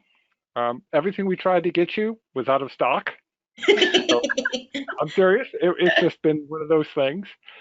So what we figured out, we're going to get you, we will get you something physically eventually. But for now, we made a donation to your favorite farm sanctuary. Oh, and thanks. so that will be, you'll enjoy that, I think. And we didn't want to forget, we included not just the people who you are currently with LTAP centers, and some people who had a little bit of fun. I'm not sure about our friend in Indiana. But we also made sure we reached out to folks who had been around before. So towards the end, you'll see one or two. You might recognize people that you are officially retired, but remember that as well. Okay. And that's great. yeah. So with that, you got a minute or so. You want to say anything, Donna? Mary? No, thank you so much. This is so very thoughtful. Oh, that's great. I really appreciate it, and I so much appreciate the support. It's been a pleasure and that's just the absolute best thing you could do for me. So that's little piggy. His name is Steve, I think. Thanks, everybody. And I'm just so delighted with the new leadership coming in. I have lots of faith in them. So you're in such good hands. Thanks, everybody. Okay, thank you, Donna. Good job. Thanks. Thank you, Donna. Once people, you got 2 more days. Send me your new slides. I'll add them in. Maybe we can surprise Donna with a few additional slides. Thanks, everybody. Bye, everybody. Thanks, That's Donna. Great. Thank you. So Dale Hagelin's up next. There he is. There's the man. Going to be talking about how he changed some things up in North Dakota due to COVID. Go ahead, Dale. All right. Thank you, Keith. And on behalf of the LTAP team, North Dakota LTAP team, a great big thank you for allowing us a little bit of time to show you how we're modifying outreach during COVID. So, Caring Act. Through caring, that's the best way to sum it up. And to help you understand what we were doing, I'd like to tell you a story. Share a story about Aussie, a little lovebird, that every single morning, there's a little tweet, every morning, a little bell ringing, and as well as a little lovebird can do, shares that positive affirmation that today's a good day. Today's a good day to help others, that you've got it, that you've got a friend. And so how do we take that and bring it into the LTAP world, that caring? How do we meld the two together? Well, let's start with outreach, one of our primary objectives, right? And let's just twist it a little bit into reaching out. And when we do that and hit COVID together, we create things like this. Early in March, when COVID shutdown happened, we launched North Dakota LTAP Cares initiative, where we took the state, we took the 53 counties, we divided the counties up between the team members, and we each reached out to the county road leaders. And we asked, how are you doing? How's your crew? How's your family? How can we help? And it just created that that link to let them know that someone from outside their area was there for them, that had their back. And we continued with emails, and we continue to reach out to them. So that caring part is what we really wanted to focus on. And then we went old school. I know it sounds silly because, you know, in our modern day, it's very efficient and inexpensive to email, but sometimes it's a little sterile. Sometimes it doesn't resonate as well. And during COVID, we need to touch people. We need to make a difference. We need to show that we care, right? So we went old school and mailed things out, newsletters, things like that, of course. But more importantly, we mailed things like the signed reference book with our partners from Northland Chapter of ATSA, with North Dakota Insurance Reserve Fund. We partnered and sent over 200 books out to township officers that for the first time committed to sign inventory and asset assessments. First time ever. As important, we took a concept from Minnesota DOT, the Red Book, created a North Dakota Red Book, thank you Minnesota, and basically it's a safety switch. It's starting every day with the thought that what are the hazards on my job, with the ultimate goal that safety switch clicks on to get all of our team members home safe every single night. It's those caring acts, the old school efforts combined with new school that made a difference. And then walk a mile. We know our customers, we know them well, but things are different. Things are different that at the DOT, at the university, our COVID rules are pretty tight. We may not be essential workers on the roadway street network, where our customers are. Those small communities, small counties, they're essential workers. Their lives, their work lives may have shifted very, very minimally or not at all. And ours shifted dramatically. We couldn't forget.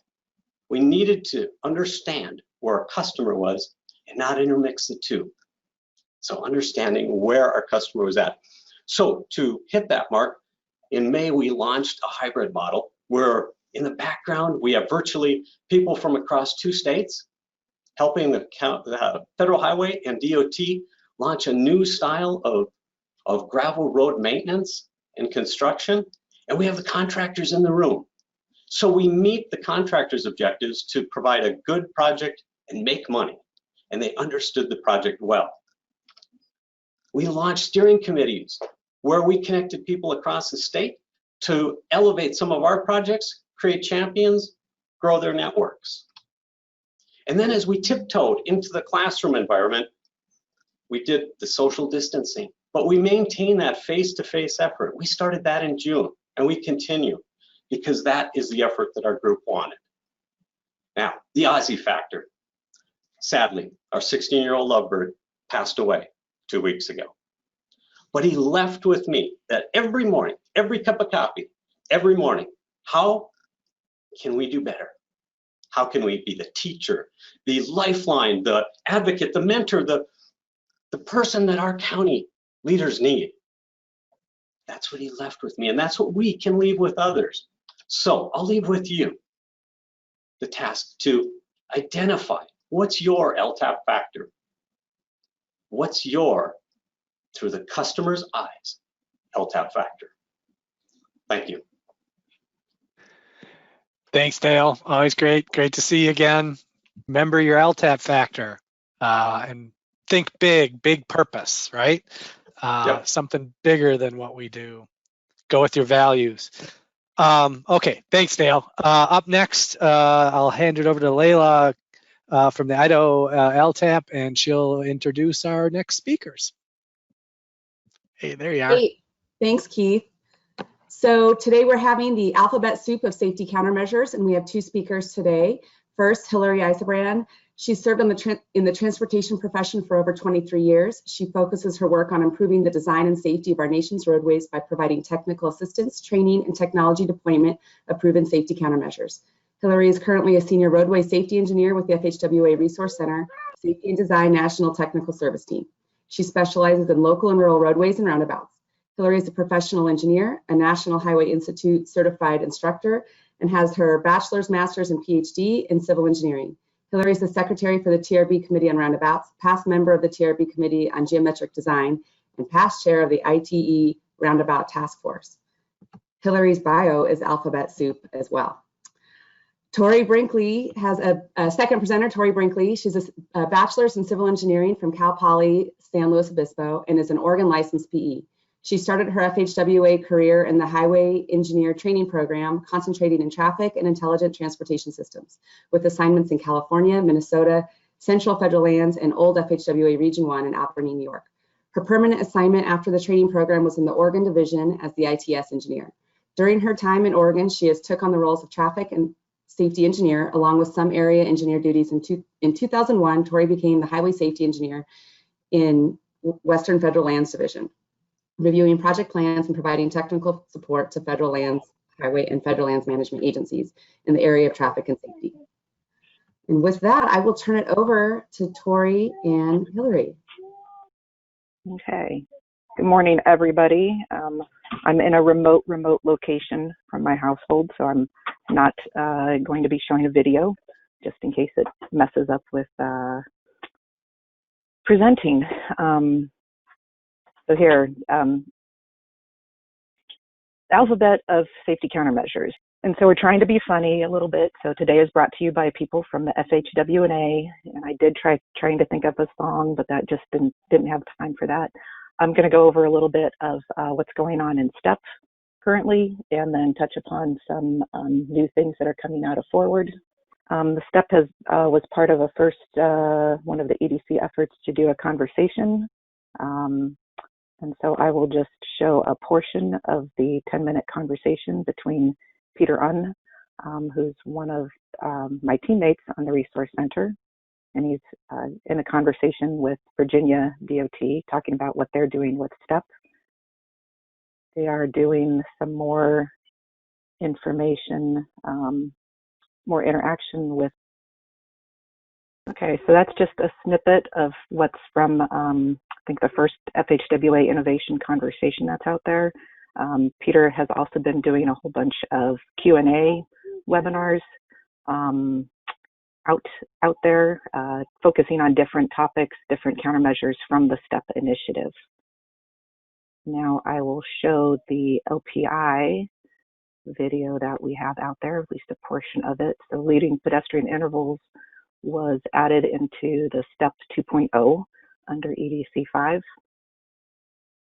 And it's, the video does contain a little bit more beyond the numbers for improvement for LPIs, and does get into some of the technology aspects of it. So let me play a portion of that.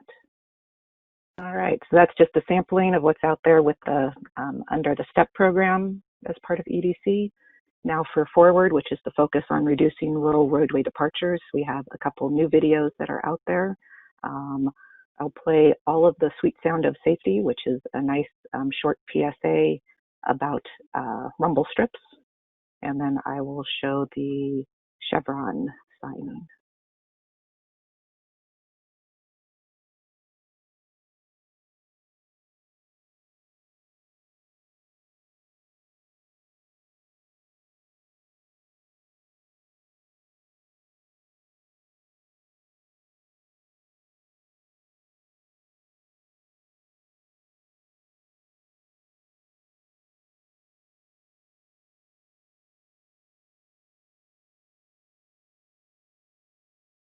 If you guys have other ideas for other videos or tools that you think would benefit reducing rural roadway departures, please feel free to forward them on to me, because we're always looking for other ideas to add into that EDC effort. And now for a poll before getting some questions and handing it over to Hillary. Okay, we've got a good group who have voted. I'm going to go ahead and close the poll out. And let me share the responses. It looks like the highest rated response is E, all of the above and more at 52%. So how's that? Yes, I'll hide those responses. There we go. All right, all yours now. All right, so I guess if I don't know if there's any questions. I didn't see any in the chat area. I can hand it over to Hillary, and we can always answer some questions at the end. Thank you. I'll move it over to Hillary as the presenter. Hello, everyone. I hope you are doing well. Victoria, can you see me? Can you hear me? Yes, we can see you. We can hear you. Wonderful snowflakes behind you. Thanks, Hillary. Awesome. Okay, great. Hi, everyone. And thanks, Tori, for kicking us off with kind of the showcase of the alphabet soup with Federal Highway Administration. So I'm just going to do some quick thank yous real quick to kick it off. I just want to thank the safety group, Janet, Matthew, Layla, for inviting us to present today and be a part of this great virtual NLTAPA conference. Also want to thank Donna for her leadership and her support always through this last year, and again, just always in general. And then Keith, Victoria, and then Paula. Paula, it was nice to get to know you, and thanks for helping us through the technical work that is so important with these virtual environments. So I'm going to keep going here. So what Tori and I tried to basically showcase here today is some of the new and exciting educational and informational videos that we have available. So you saw the STEP audio that was really meant to be kind of like a podcast. It also features Becky Crow from our Office of Safety Federal Highways, in addition to Peter Unn. Look for more of those.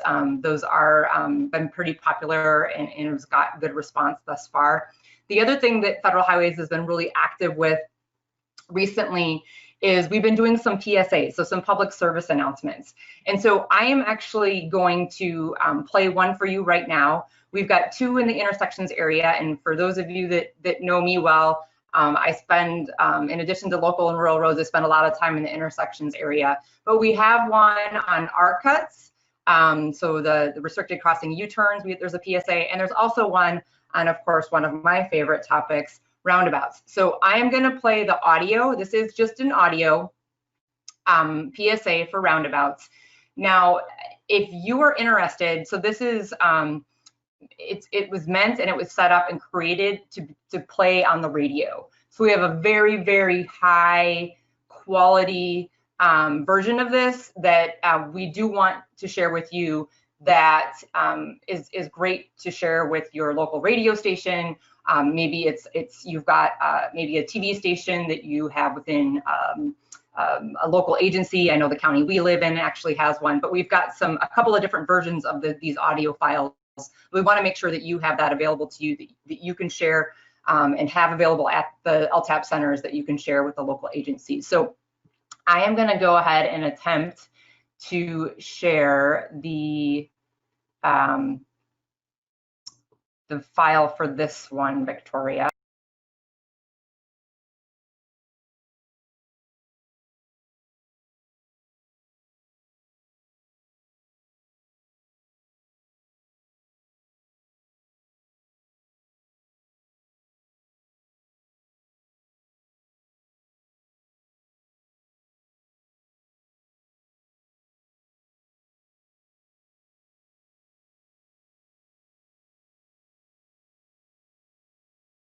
All right, so am I back, Victoria?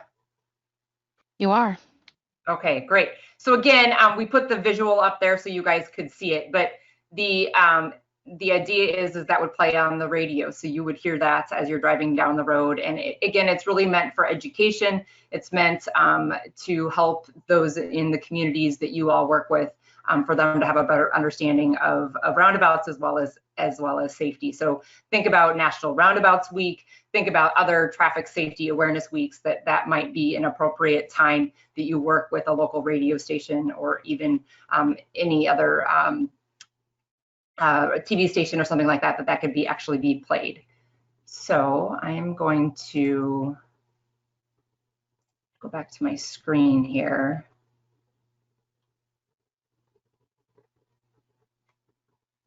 So can you see my screen okay, Victoria? Yes, we can. Okay, great. All right. So here is another, again, new video that's come out. This is one that's in a series, and actually Federal Highways worked with the Rural Road Safety Center in creating a series of videos. This also, we worked with what used to be the Northwest LTAP in Rowena, helped us out up there with the Lummi Nation, as well as Craig Allred, who's on the team that Tori and I are on, and then our good friend Adam Larson from the Tribal Transportation Program. So this was a series of road safety audit tribal videos. So 2 have been posted on the Rural Road Safety Center site for some time now, but there's the final one, and that's actually shown on the left. We're actually not going to play that video for you here today, but the link is there to the site or the page that's on the Rural Road Safety Center site. And again, it's the third of a 3 in series that we can be sharing. And even though the focus for this series was on the tribes, clearly the message is pretty darn consistent in terms of the benefits and the value of road safety audits. So some good examples, and this was actually a live audit, a live RSA that we were able to, with the cooperation with the Lummi Nation, able to video and record. There is an actual report that came out of this this specific tribe that is featured in this series. So that will be up and running up on the Rural Safety Center site very shortly. But again, that series now is complete for the tribal RSAs that we partnered with them, again, with the previous Northwest LTAP, and then also the Lummi Nation. So just wanted to make sure that we highlighted that. And again, thanks for all those that were involved in that particular project that we worked on. So I'm going to move on to some other safety resources. We've got a couple of new things, again, that Federal Highways has been working on to try to get education materials and technical materials and guidebooks out to not only LTAPs, but then everyone that you all work with in a timely manner, but also hopefully in a very usable manner. And one of those things is our Tara Mcgulkin from our Office of Safety. She has worked when Nace went. We heard from our Nace partners earlier. When Nace had to go very quickly to a virtual environment and we were able to engage with each other online, she worked with our Public Affairs Office to create a safety virtual trade show. So one of the things that we all miss is that opportunity to have vendors come in and share the latest and greatest with us. And so Tara created this virtual trade show. So this is something that it's actually in PDF form, that if you click on it, and I'm actually going to demo it here. So if you bear with me, I'm going to jump out of my PowerPoint. Hopefully this works. I'm going to jump into the virtual trade show PDF. And this is something that I did provide to NLTAPA, that they can share this along with the PowerPoint presentation. Is this virtual trade show. You can see all the down arrows here. There's the video monitor. We have this great roundabout floor mat that we put on the ground. We've also actually provided that template, so you can actually download this and print this, have it as a resource in your LTAP center that local agencies could then check out and use, maybe at a public meeting or for a specific project. So what this is trying to do is basically create that same feeling of that trade show booth that you can kind of take with you. It's in that virtual environment. So again, if you click on any of these, some of them take you direct link to Federal Highways website. Some of them open up a file for you. You can see our low-cost safety improvement videos. If you haven't seen those, they are amazing. Rosemary Anderson and her team put those together. Again, nice, succinct videos that help get our message across, whether it be our technical folks, our maintenance folks, our elected officials, our decision makers. So see, these are some of the things that are offered through that trade show. Also, all of our publications that you normally see. I know Dale talked about mailing things to folks. These are oftentimes the items that people, grab a handful and they're sharing them with their local agencies. But we're offering that in the virtual environment here with the trade show booth. And then again, last but not least, you can see the floor decal of the roundabout clearly a multi-lane roundabout, and then other website links to federal highways are basically our technical areas. Now, Tara's working on several other virtual trade shows similar to this, including a local and a rural. So stay tuned for more of this style of sharing. And hopefully that this is something that you guys can utilize in your centers as you're working with your local agencies. So that's one thing that I wanted, and I know some of you have seen this before, but I wanted to make sure with having this great audience of over 200 folks that we were able to make sure that everyone knew that this was available. And this will be in the materials that gets made available to everyone that we've got. So I am going to jump back to my PowerPoint here. I just want to share with you a few things from the Rural Road Safety Center. Many of you that are on that mailing list may have already received the announcement for the 3rd National Summit on Rural Road Safety, Rural Road to Zero. The registration is open for that summit. Like so many of our other conferences and opportunities to be face-to-face, this will be virtual as well in a format that's held over several days. It will also include the road safety champion training will be the day before this particular summit. So hope to see and hear all of you at that virtual summit that will be coming up very shortly. Also want to make everyone aware that the Rural Road Safety Center, again, is also going to be launching a Rural Road Safety Awareness Week in that same week of the summit. More information is going to be coming. Jamie Sullivan, of course, is the manager of the center. Several people that are part of the LTAP are also a part of that team. But stay tuned for more information on Rural Road Safety Awareness Week. Will be September 28th through October 2nd of 2020. And you can see the themes that have already they're working on for that particular week. So for more information, you can go to the Rural Road Safety Center website. For those of you who don't know, I help oversee the Center for Federal Highway Administration, but they're working on some good stuff in terms of advancing, rural road safety. So last but not least, really want to do a sneak peek for you all for the Local Road Safety Plan Do-It-Yourself site. This has been an effort that Jerry Roche, myself, and a lot of our other colleagues, including LTAPers, have been working on for several years in a face-to-face environment. We have held our pilot programs that we've had 10 states involved, state DOT, the LTAP, the National Association of County Engineers really helped us launch this particular pilot program. Well, we've gone virtual, and actually our vision for going virtual for this happens before this current situation that we're in, but we're really hoping that this reaches far beyond what we're able to do maybe on an individual basis or on a center basis. So I'm going to show it, I'm going to demo it for you all in just a moment. But first of all, I just want to share with you lots of your friends are also featured. Again, these would be the folks that participated as part of the planning group, but also in case as of Martha and Laura, their states participated as pilot states for the Local Road Safety Plan pilot program. So we've got some amazing interviews, and your partners, again, at the DOT level, at the Nace level, at the local agency level, we're sharing those stories in terms of how the plans were developed, how the partnerships are working in those states, and ultimately at the end of the day, how are we getting people home safely? So here's again, just another, here's the two groups, the two in-person workshops that we had with many of the states.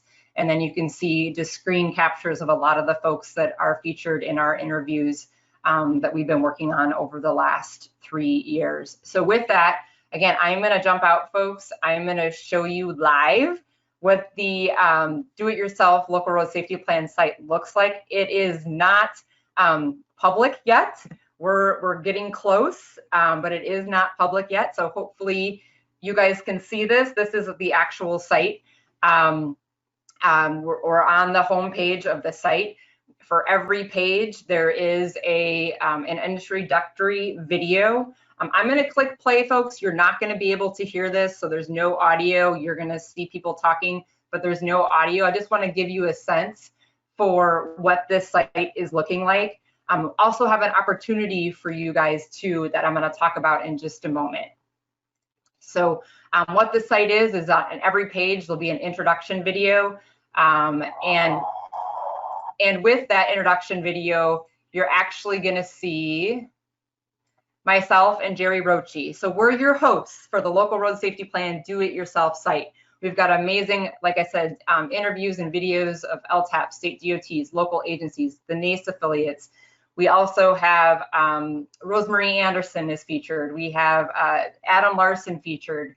We have Boone County, Indiana is featured on this. And we also have Cheryl Walker, our Associate Administrator of Safety. So really what we're trying to do is get to as many people as possible. So not only if you want to develop a plan, but also just some of the resources that we've put together that are related to local road safety plans. What you'll see on this site is we've got useful guides and templates, a template for the local road safety plan, how to develop a mission and vision for local road safety plan. We have example plans. Some of those have been with the assistance of Federal Highways. Some of those have just been the plans that have done, whether it's Minnesota or North Dakota or Washington State, who have been ahead of us for a long time in doing this. We also are featuring some state DOTs that actually have specific sites about local road safety plans. On the right-hand side here, again, you'll see our featured videos. We have a series here called Local Agency Insights. That's where the LTAPs, Nace, the local agencies have been interviewed, and they're sharing their stories about how they're getting people home safely in their communities. I'm going to just jump to another page here so you can just see what it looks like. From the systemic analysis tool, you'll see that we've got crash tree diagram tools. Many of you have maybe seen those tools used before. We've got some other guides and some training that is available. We also have clearly the implementing solutions. We have implementing a local road safety plan guidebook that Rosemarie Anderson and her group just finalized, and that is available now. We've got systemic training that's been recorded. That was actually recorded when some of us were in Savannah a couple of years ago. And then webinars. So if there's other webinars that you guys think maybe should be on this, we want to make sure that we get everything on this when this ultimately goes public. And that's where you guys come in next, is what we really want is we need some beta testers. So if you're one of those people that like to be the first to see something and maybe provide some additional information or resources that we might be missing, that's what we're looking for at this point in time. So Victoria, there is a poll question that we have that I want to bring up. Pretty easy, yes or no? Yeah, and so again, we're just looking for folks, again, great partnership that Federal Highways has with NLTAPA. We're looking for some folks to give us some ideas. What are we missing? And maybe there's other resources that you know out there that we can make sure that we're either linking to or we are populating this do-it-yourself site when we go ahead and launch it to everyone in the near future. So Victoria, I'm good if you're good with where we're at. We've got a good percentage that have voted, so I'm going to close that down and I'll share the results. We have 68% that said yes, Hillary. So hopefully you'll have lots of volunteers. Okay, great. And you can get in touch with myself and Jerry Roche. And again, Victoria, I'll work with Victoria to get this information from you guys in terms of who is interested in doing some beta testing. We really, really appreciate that. So with that though, that's it. I hope maybe we can make up some time here, a few minutes at least, as we head into the next session. So I really appreciate the opportunity to be with you all today. It's always a pleasure to be with the NLTAPA family.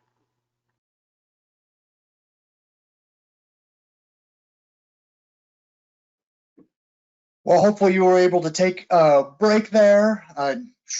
Thanks to Hillary and Tori for avoiding that Sophie's choice of, do you take a break or do you do hot topics? Because I know most of you would have had a hard time knowing what to do with that.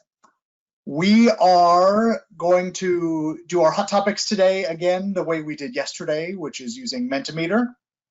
So if you would like to participate in the questions that come up and help share with your colleagues, you can just go to, as it shows on the top of the screen there, menti.com. You can do that on your computer, you can do it on a tablet, you can do it on your phone, wherever you like. Menti.com. You just put in the 6-digit code there, 711273, and with that, you would be good to go. So with that, some of you were getting a sneak peek when this came up earlier, and so you can go ahead and look at that. Our first question up there is, if you offer training that is available to those outside your state, so things like national webinars, things like that, if you offer training that's available to those folks, do you track the attendees in your training numbers? And your options are, of course you do, or no, why would we do that? Or we don't know where our attendees are from. Any of those are possible options there. So go ahead and just take a moment, vote on that. You can see the results popping up on the screen there. This is actually a follow-up to our last question from yesterday that somebody submitted and said, hey, just thinking about that training of people outside of our state, do people track that? Would we know? So it looks like for those that have responded, most people have said, yes, of course they're tracking such things. So that's good to know. The next question I'm going to jump you on to follows up with that. So for those of you who said, yes, of course we track things like our people from outside of our state in webinars, your next question is, if yes, do you share that information with the states where those attendees come from? And be thinking about, not for training purposes like for them to report, because you're reporting that, but if you are doing that, those states, whether it's a DOT, an LTAP center, wherever, might be interested in knowing that information for their Road Scholar programs or things of that nature, just to know who's participating out there in there. So yes, are you sharing that with the states where the folks come from? No, you aren't able to do that, or not yet, but probably it's something that you could do. I'll give another just minute here, maybe not a full minute. We don't have that kind of time. So yes, there's a few that said, yes, they are doing that, some that aren't able to, but a lot of people saying, well, I guess now that you ask about it, maybe we could do that. So that's a good thing. So we're gonna go and jump on, because again, our time just keeps on a-flying. All right, so our next question submitted, are you conducting in-person training? Are you doing in-person training? And yes, you're already doing it, you'll be doing it soon, or no, not in the near future. So it looks like, oh, we finally got a yes. We have a yes, we have a few soons, we have most people saying not in the near future. Again, if you were out, so we got this started again, or you weren't here yesterday when we did this, at the top of the screen on any type of mobile device or your computer itself, just go to menti.com, input this code, it'll ask you just for that 6-digit code, 711273, and you can join in to answer. So a couple folks are already underway with in-person training, several more waiting in the wings, quite a few are not going to be doing that in the near future. So this next question is more going to go toward the people who said yes, or probably the people who said soon, although even if you're not doing it soon, you can think about and answer this next question, which is, if you're doing in-person training or you're about to do in-person training, what are the biggest differences from pre-pandemic training that you used to do? So are you doing something different? And if so, what's different? What have you seen that's going to be different from doing that? All right. Yes, smaller audiences, that I totally expect would be true for us as well. Class size, smaller groups, less attendance, larger venues, so you can fit more people into with spacing, having protective equipment, PPE, more space, fewer people, following CDC guidelines, shorter sessions, more of a hybrid model of some virtual and some in person. Smaller classrooms, wearing masks, number of students is reduced, roll call instead of a sign-in, so you don't have to touch things and all share the same pens, that kind of thing. More online stuff, No open registration in purses are for single agencies and smaller class sizes. Smaller groups, no catering, so not bringing in food for everybody to share. People in mass, box lunches, no Danishes. Got to work with those people who do box lunches. Smaller classes, mask, more coordination with the host site to ensure what you can do. More cleaning, no name tags. Again, where you're having to share things like common pens that everyone would have to touch. Outside space sounds like a good idea for those that can make that work, especially this time of year. Let's see. Total numbers, physical distancing, small houses, class size venues. All right, so lots of smaller, lots of ways to try and reduce common things people touch, needing more space, or at least fewer people to do it. Regional approaches with classes, only requested workshops at their facilities. All right, so people restricting in a variety of ways, different things for that. No breathing, I love it. That's a tough requirement. It needs to be a short class. All right, we're gonna jump on to the next question then. What are you doing differently to stay in touch with your customers right now? So as you are mostly virtual now for most of us, what are you doing differently to stay in touch with your customers? Anything different, or is it all the same as you've been doing before? More of something, something new? Are you doing anything differently? Zoom meetings. We all know what Zoom is now. Social media, website, more phone calls. Again, I think I may have mentioned this yesterday. The phone still works. All right, we see lots of stuff popping up. You can look at these as they go. Website enhancements, email mainly, phone calls, Facebook, social media, town hall meetings, more use of email, bi-weekly announcements. We are already virtual. Paper mailings, some people saying they're doing kind of the same things that they were doing before. Teams meetings, so different platforms that people are using, more use of email, so different things like that. Okay, so more of some stuff, or getting into a few different platforms that people haven't been into before to do that kind of stuff. I know for us, we have been doing the every week or two kind of mailings, emails about different trainings, and we are, more than we ever have in the past, sharing what you are doing if you're making those trainings available to everybody. Those are prominent in all of our emails out to our customers about everything that everybody is doing to get them out there. All right, let me see. We are couple more minutes. All right, next question.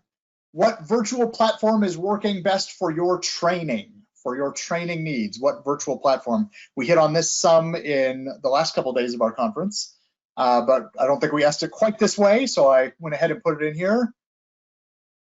Working best. So far, Zoom has taken the lead here. You can see there's some of the others. The next question is going to be a follow-up one to this one. So if you list other to your answer for this question in the next question, you can tell us what platform that is that's working better for you. So about half of you are saying Zoom is working best for your training. We do have some GoToMeeting, which is what we're on now, GoToWebinar, a little bit of Teams, a little bit of WebEx, some Adobe Connect, all that kind of stuff. All right. So with that, I'm going to jump us to the next one, which is why. So say which platform you are using the most for your training, and then give us a short answer on why that one is working best for you. And if you picked other for your answer, you can say what that is as well. Well, you're giving me good answers, but you're not telling me which platform for why you're picking it. Tell me which platform too. All right, Zoom is robust and intuitive. Things that are provided and supported. We use Teams mostly because it's a Microsoft product, and working for the state DOT, that's what we have. Zoom has worked well for us. Google Meets, Classroom, agency required. That's where some of us are. WebEx, because that's what their IT supports. State guidelines, user-friendly for Zoom. WebEx, secure and reliable. Adobe Connect, that's what they're used to. Sometimes using what people know is a much better way to go. Recorded offerings, YouTube videos. So YouTube is a good platform for this stuff as well. Let's see. Zoom supported, Google Classroom, DOT required. So it looks like there are some who are saying things that are easier to use, some that are saying for security, some are, and quite a few have said, it's because it's what your agency, university, whoever you're working for supports, which welcome to where all of us live with that kind of stuff. Okay, let me see. I think we have, that's going to run us out of our time for today. Thank you for sharing on what you've got here. I will have all of the answers to this kind of stuff out there, and I'm sure there's a way that we can share this stuff with you of the results of that we will do later. But thank you for that and for participating for Hot Topics. So we've had a pretty robust bit of butter mousetrap this year, considering the quarantine situation everyone's in. We had entries from 9 states, and we had a total of 21 entries. So it was a tough decision to choose the top entry from each category, but we did it. There was a lot of discussion. So I'm just going to move into the categories so you guys can see which entries we had for each category. So we had 1 entry for the Innovative Project category, and that was the town of Niles, New York, and that was the beaver pipe cage. Then we had 2 entries for the Bold Steps category, and I'll have Hans go over those. That's one of the categories he's presenting. Yeah, sure. So the Bold Steps entries, this category recognizes an agency that really embraced forward thinking and development in innovative practice implementation. So we had Arapahoe County, Colorado, that had their Jaws of Life innovation, which was an expedient culvert repair method. And then we had Lyon County Highway Department, Kansas, that had a piece of rig that they created to enable faster implementation of temporary traffic controls in the case that a sign was either damaged or went missing on the side of the road. Those were our 2 Bold Steps entries. Great, thank you, Hans. So the next category was the Smart Transformation category. We had 3 entries in this category, and these are usually methodologies that are developed by transportation agencies to improve their data collection and data analysis tools that they use for asset management, prioritizing repairs, many different reasons that they would use the software. So we had 3 entries in that category. Mojave County, Arizona created a culvert inspection mobile application that helped them track their culvert inventory that was not located on the NBIS system. The Village of Niles, Illinois, developed an in-cab turn-by-turn snow plowing navigation system. This helped them prioritize, which roads they should tackle first when they had heavy snowfall. In order to, it looked at like what routes were the most frequently used, things like that, so that they could figure out how to save money, how to save time, how to be more efficient. The town of Sherburne, New York, developed an asset management system to track all of the assets within their network, including culverts, bridges, you name it. So again, we were really happy to get some entries in this category. Now I'll turn it back over to Hans. Sure. So I've got the pleasure of talking about our pioneer entries, and we were pretty overwhelmed with the number of handy and really creative people out there in the transportation community. So this category recognizes new tools or equipments that organizations have come up with or created in-house to find a better way to do their job or enhance their productivity in maintenance and construction in the field. So there was way too many to go over one at a time, but generally it fell into these 3 categories that we outlined. So we had a number of categories that pertained particularly to direct pavement or road maintenance activities, whether it was a new way of paving, some gears or gadgets that people came up with to enhance their ability to perform maintenance or any kind of maintenance on roads that are out there in local communities. Then we had a lot of entries in the winter operations and maintenance. So there was plow vehicle maintenance or efficiency gadgets that improved the methodologies that were used to clear the roads, as well as snow fence winding tools and techniques.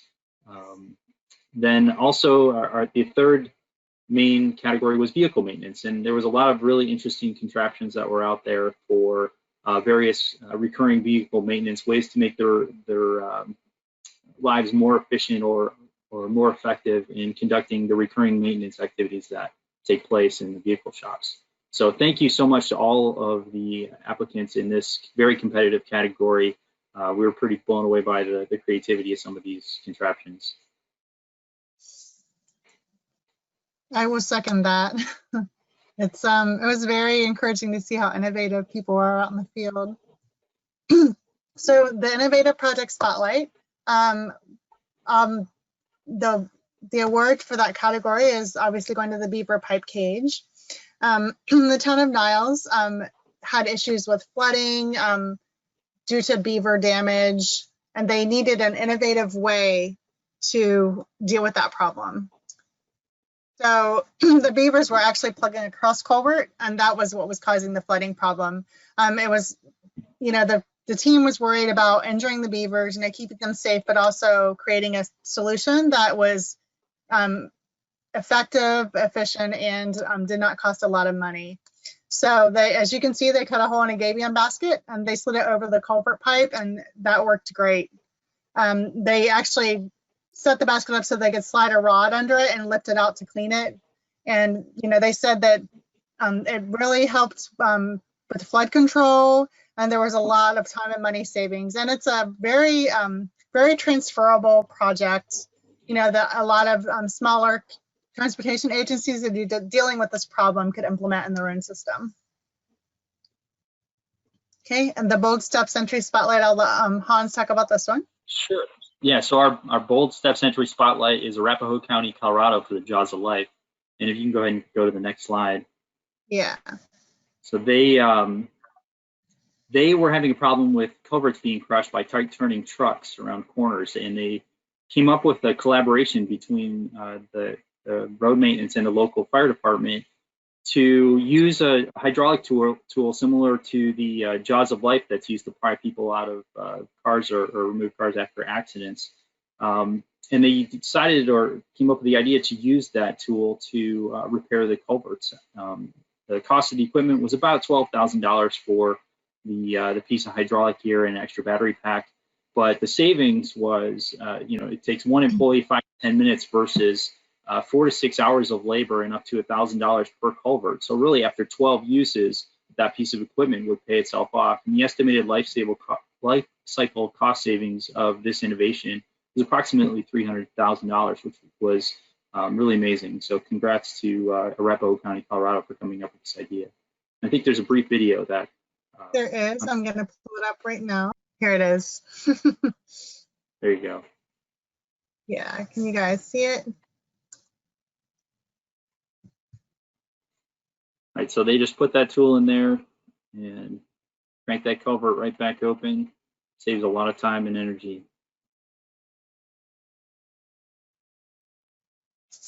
The other great thing about this is it doesn't require any road closure, so there's a huge savings to the community effectiveness. All right, so on to our next one, the Smart Transformation entry, I believe. Yeah, so the Smart Transformation Entry Spotlight was Mojave County, Arizona is who we selected for their culvert inspection mobile application. The challenge was that they needed an efficient way, as we said, to complete the annual inspection of their 994 culverts they maintained that were not included in the National Bridge Inventory. So they actually created the software in-house, which was, you know, really innovative. Their IT team actually did everything with the Public Works team. So they created a new custom GIS interface culvert inspection application that they could put on tablets and phones out in the field. It really increased the speed and accuracy of, you know, getting reports on what the culvert conditions were out there, and really helped them prioritize repairs and maintenance that they needed to do. And now their entire tracking system for their culverts is actually all digitized. It made it a lot easier, and that makes it a lot easier for them to track trends, you know, and the performance of certain areas under certain weather conditions, all kinds of things. So, you know, we were really impressed by this. Okay, I'll go to the next one. Right, so our pioneer entry spotlight was Lemoore County, South Dakota. And Actually, it's North Dakota, I think. I think that was North Dakota. That's a typo. North Dakota. Then they have the spring load arm enhancement for gravel saver discs. So this was, the county was having a lot of problems on the gravel road with, there's this gravel disc that goes on the edge of the motor grader that was hitting, rocks or, getting caught up in vegetation. And it was either breaking the mount or cracking off tines on the disc, which was significantly reducing their efficiency in getting those roads properly graded. So they came up with this spring arm enhancement, which allowed the gravel disc to flex if it hit something like a rock or something else immovable on the side of the road, which really cut down on their maintenance costs as well as the time it took to get the work done. So it cost about $300 in materials and labor, and it resulted in a 30% increase in or decrease in the time, fewer stops, and significantly less breakage on their equipment. So great cost, time, and material savings. It also helped with reducing the amount of gravel that was needed for those roads. So great success for Lemoore County in North Dakota. Yeah, and we have a video for this one also.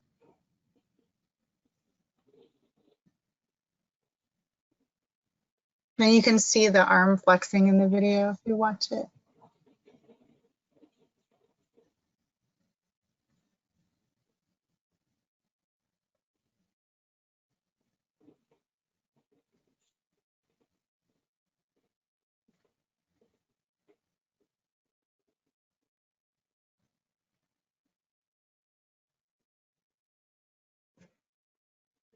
So yeah, that gives you an idea.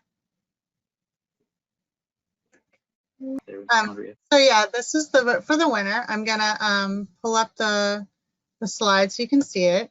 So if you want to go to menti.com, you can use this code and vote for the winner that you think the top that was the top spotlight. And while we're kicking off the vote here, I saw in the chat pod there was some questions. So hello everybody, I'm Hans Anker and I'm new to Federal Highway Administration Center for Local Aid Support. I'm formerly a senior area engineer with the New York division, and I'm really excited to be directly connected with the Center for Local Aid Support. I would have probably met you all in person if we had done this wherever it was planned this year, but at least we get to meet and talk in this forum. So I'm really happy to be part of the team, and I'm looking forward to providing the top-notch support through our agency to NLTAPA and the local agencies out there in the field. So I appreciate it. I feel pretty welcomed here, and thanks. So looks like the voting's coming in. It is, yeah. It's a neck and neck between the beaver pipe cage and jaws of life.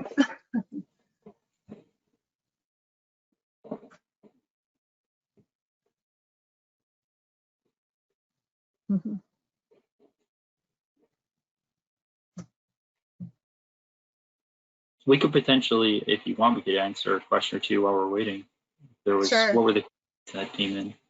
So yeah, let me pull up the chat pod. So a couple of questions for you. One was, when do you think the catalog will be published for this year's entries? So I will answer that. So as you know, we do that with a contractor. So we're hoping it'll be a lot faster than last year. But we're shooting for hopefully getting it out a lot sooner than we did last year. We would like to have it out by spring. That's what we would like. Okay. And then the other question. We have to work with a contractor, you don't know if that's, yeah. Okay. And then the other question was regarding agency participation. They're not getting submissions in the contest because of concerns that some supplier will steal the idea, or that the agency copied their idea they saw. And they were wondering if you had heard this from other states, or if FHWA is seeing reduction at the federal level. You mean that the entrants are scared that their ideas will be hijacked? Correct. That's the first time actually that I've heard that. Victoria might have heard that. I don't know. That makes sense though. I know a lot of the problem though. I know when I had actually talked to Arizona, their IT department actually wanted to patent what they'd done, but because it was a public agency, they couldn't do that. They were prohibited by state law from doing that. So I wonder like how that plays into it too, David, you know. I mean, yeah, their idea might get hijacked, but I mean, if they can't patent it, you know. But again, Okay. that might depend on what the state law is, you know, so.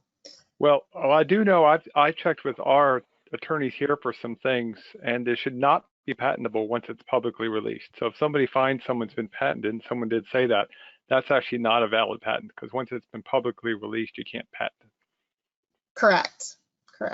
So, Yeah. will the PowerPoints that y'all are showing be available, and the videos? Yeah, they will be. We had some minor changes we had to make this morning, but I will send the PDF copy to Keith and to Victoria at the end of our presentation. Okay, thank you. You're welcome. Looks like the beaver pipe cage might have won. Has everyone voted? So close. I know, it's like really, really close. Looks like there may be one vote apart between I wonder if they're tied. It looks close enough to be a tie. I'm sure we'll have the actual data to we back it will, up. yeah. It's so close. Good to see this competition. Yeah, very, very cool. Yeah.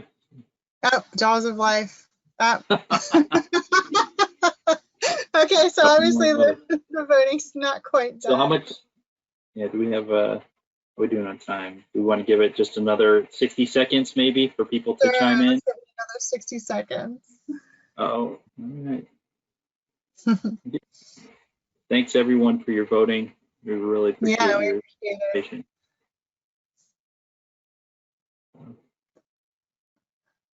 Oh man, all right. Well, I thought Beaver Pipe Cage might have had it there for a second, but it looks like Jaws of Life had a last-minute surge for the win. Yeah, and I think this is the first time Colorado might be one of the. I don't know if this is the first time Colorado's won, but yeah, that's really cool. What was really innovative about this one was, you know, that they collaborated with the fire department, you know, with the fire and rescue in their county to like reuse, recycle equipment, which I thought was really cool. All right.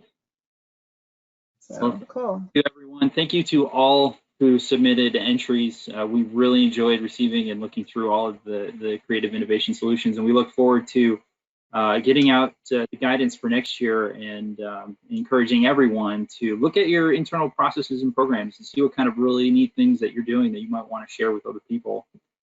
Really, that's the essence of is letting other people know and learn from the creative solutions that we're developing in our organization. So, you know, it's just thanks to everyone who submitted, and we look forward to doing another great one next year. We'll get this information out as soon as we can.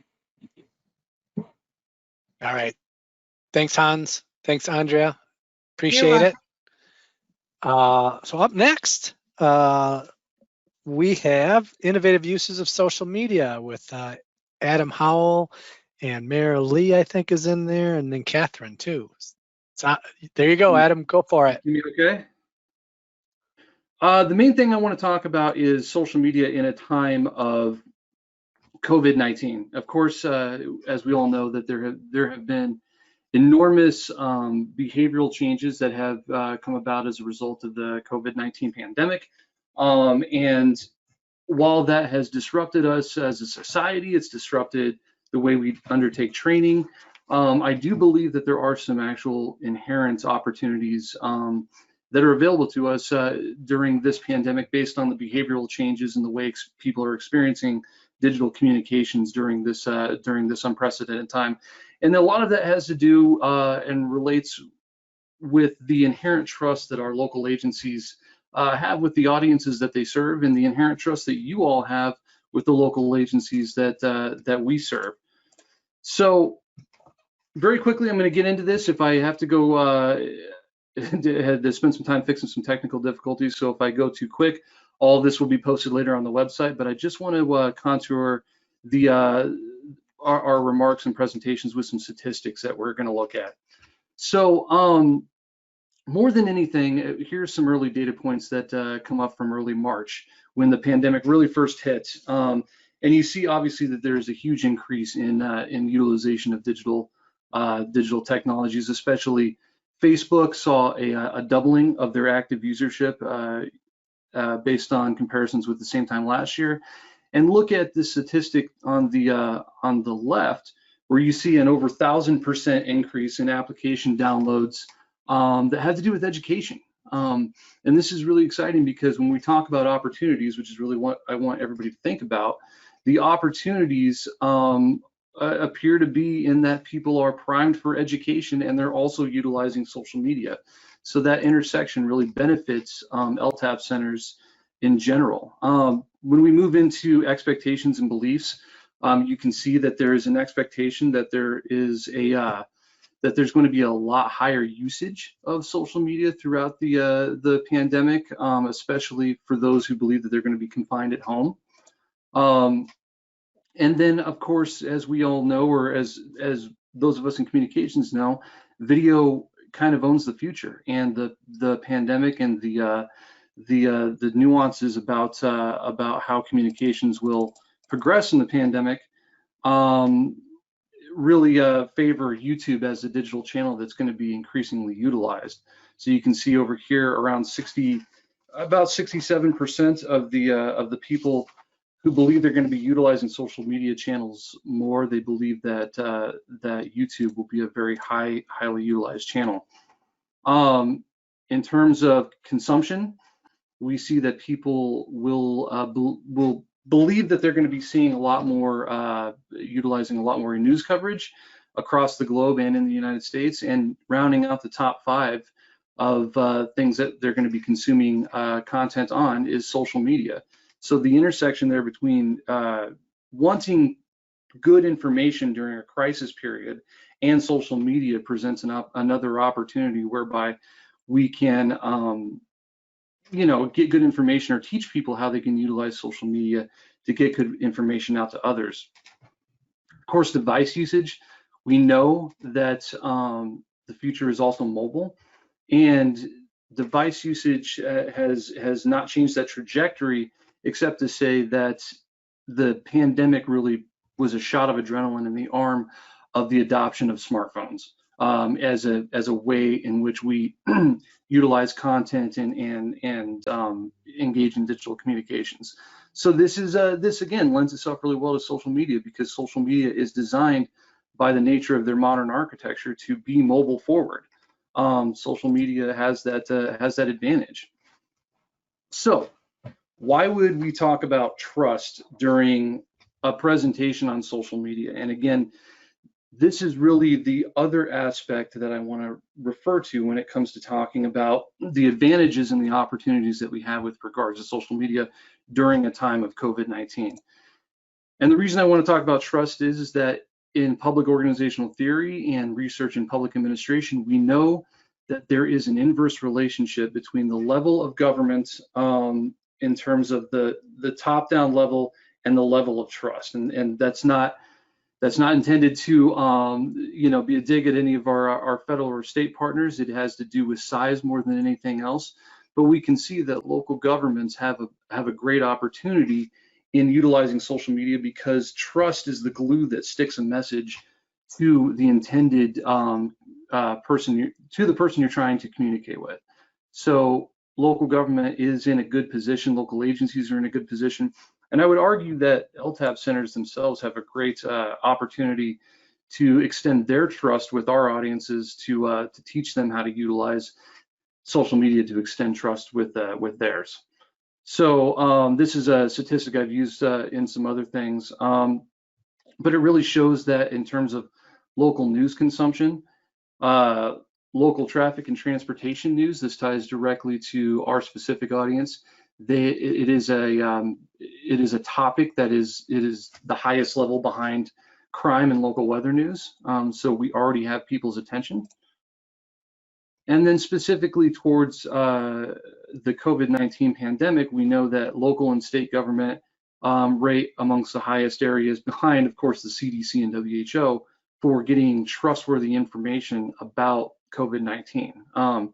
So again, all of this information is meant to underscore the fact that there is an opportunity that intersects between trust in local government, trust in local agencies, and the ability to utilize social media, because there is a greater adoption of social media and digital communications because of the pandemic itself. So I'm going to end or wrap up focusing in on these three key metrics. In some recent studies, there have been that have been published in Public Organization Review. These are the three key metrics that local citizens use to evaluate the effectiveness of their government, and that is perceived accountability, perceived transparency, and perceived responsiveness. And the reason why I want to sort of leave with these three metrics is because social media, and you're going to find from Mary Lee and Catherine that social media has a lot of techniques that can tie directly to these key metrics that people at the local level use to evaluate their agencies. And we can help teach them the ways to effectively use social media in creative and unique ways to bump up these metrics in a positive way. So with that, I tried to be quick, and I apologize for the technical issues, but I would like to introduce Mary Lee LaFond. Mary Lee joined UNH Technology Transfer Center in 2018 as the T2 manager. Previously, she was in human resources management in the technology industry and had the opportunity to build a training and development team, as well as lead branding efforts for employee engagement and communication. Mary Lee enjoys creating communications that share awareness and information, but also support audience participation and collaboration. She encourages local road agencies to consider social media as one tool in their public engagement toolbox and enjoys sharing tips to help them get started. So Mary Lee, I'm going to hand it off to you. Awesome. I believe everyone is seeing my PowerPoint and hearing me correctly, but somebody shout if not. Thank you, Adam, so much for that great information. It really does set the stage nicely for what I want to share a little bit about, which is kind of going a little deeper into the hows of a local agency being able to adopt some social media strategy. And this came up for our team recently in regards to, as we kind of moved virtually in our own LTAP program, some of those opportunities we had for how do you engage remotely, how do you keep in communication and make sure that you're connecting with people with the same challenges and opportunities that our audience was having with their own communities and citizens, how to keep them aware of what's going on in their departments. So we tried to put together some training to help support that, and wanted to share some of that with you today. I'm going to also kind of quickly go through this information, a really brief overview, but more information's available out there, of course. So jumping right into kind of following up to what Adam has said in terms of how folks are using social media. This quote is from Eric Qualman, who is a digital leader, well-known inspirational speaker in the field. And he said, we don't have a choice whether we do social media. The question is how well we do it. So that is one of the things that I try to keep in mind, is that it's not about just going out and starting a social media strategy and seeing what sticks. You want to be really strategic about it. And for smaller towns, particularly, that they don't have a presence, that they can just focus on social media, thinking about how they initiate that. Social media is anything from those social engagement sites we know, Facebook, photo sharing, Instagram, Flickr, podcasts, videos like on YouTube. So that's all of it rolls in, blogs, there's so much more. So when we think about that, it's really important for us to think about who you're trying to reach. You don't want to just start dabbling in each of those platforms, because you're going to be all over the place and you want to use resources effectively. So the 4 Ps are what I tend to think about considering when you're starting that social media effort. Purpose, people, policy, and promotion. What is the purpose of what you're doing? What are you trying to share? Is it education? Is it news or information? Are you trying to champion the industry and enhance public relations, create or change perceptions, build community awareness? So once you have that purpose in mind, then you can think, who are we trying to reach with it? And how can our social media help them? What are the pain points for the audience? What are their interests, their struggles? What sites are they on and when? So doing some of that work ahead of time to understand your strategy and who you're trying to get to will help a local agency, or really anyone, maximize their efforts. Now, the 3rd P is promotion. So how do you get out there to others that you have a social media presence, whether it's Facebook or Twitter or YouTube, whatever you're using. So there are lots of different ways that you can accomplish that. Sorry, I jumped ahead there. One being, linking buttons to your web page or in email signatures, making sure that you're putting it in your feed on your website, connecting your press releases, anything that you can do to share and promote that you have a web presence, social media presence, will continue to build engagement with that.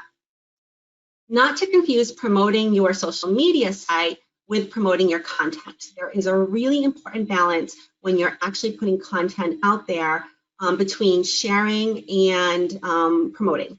So when we think of promoting, some people refer to it as a soapbox, getting out there and sharing your knowledge, your information, your data, specific information of content that you've developed about you or your organization, whereas sharing is more of what some people call the dinner party approach. You're interacting with the audience, you're responding to comments, you're resharing information from other sources, and you want a good balance because that's going to keep people engaged, coming back to your site, because you're not just seen as standing on your soapbox, shouting a bunch of information, and then you disappear from your platform for a couple days until you have something else. So try to think of finding that balance and think about what is the value that you're bringing with your content.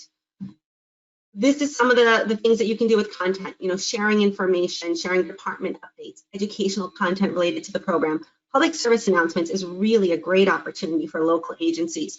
Where is construction occurring? What kind of emergency situation are they dealing with right now? What would help the community to know what's coming up? Reminders about events, holidays, contests, polls, meetings, that sort of thing. And video how-tos and updates. As Adam mentioned, YouTube is really popular. And I think we all turn to it for how to do something. I know I had the misfortune a couple months ago of washing an entire pocket full of change in the washing machine and turned to YouTube for how do we fix that? How do we get those coins out of the washing machine? There's so much out there. So you can share videos on how to complete forms, how to interpret reports or billing, or just a variety of things that local agencies and towns and municipalities can use little videos for. Within our team, we use them for how to use Zoom when we first went virtual. How can somebody who's new to Zoom, just giving them some quick updates on things to be looking for. Where do you find content? So again, if you're a small agency and you are trying to develop your social media presence, you probably don't have all day to be writing content. So these are just some of the places that they can look for content that they can share out from others. Within their town, their recreation departments, their select boards, look at their local, their LTAP in their state, federal highway, their DOTs, local rescue services, media outlets, APWA. There are just so many places that have a strong presence, and we can all leverage that with one another and be sharing information in a timely way, and that's relevant as well. So don't expect that you have to do it all yourself. There's a balance of that content out there, and people like to share it. But you do want to be yourself. You want to share some of your own behind the scenes, your warm and fuzzies, your department updates, industry info. You stay visual, infographics are great. Your new and notable press releases, whatever it might be, and guest takeovers can also be fun as well.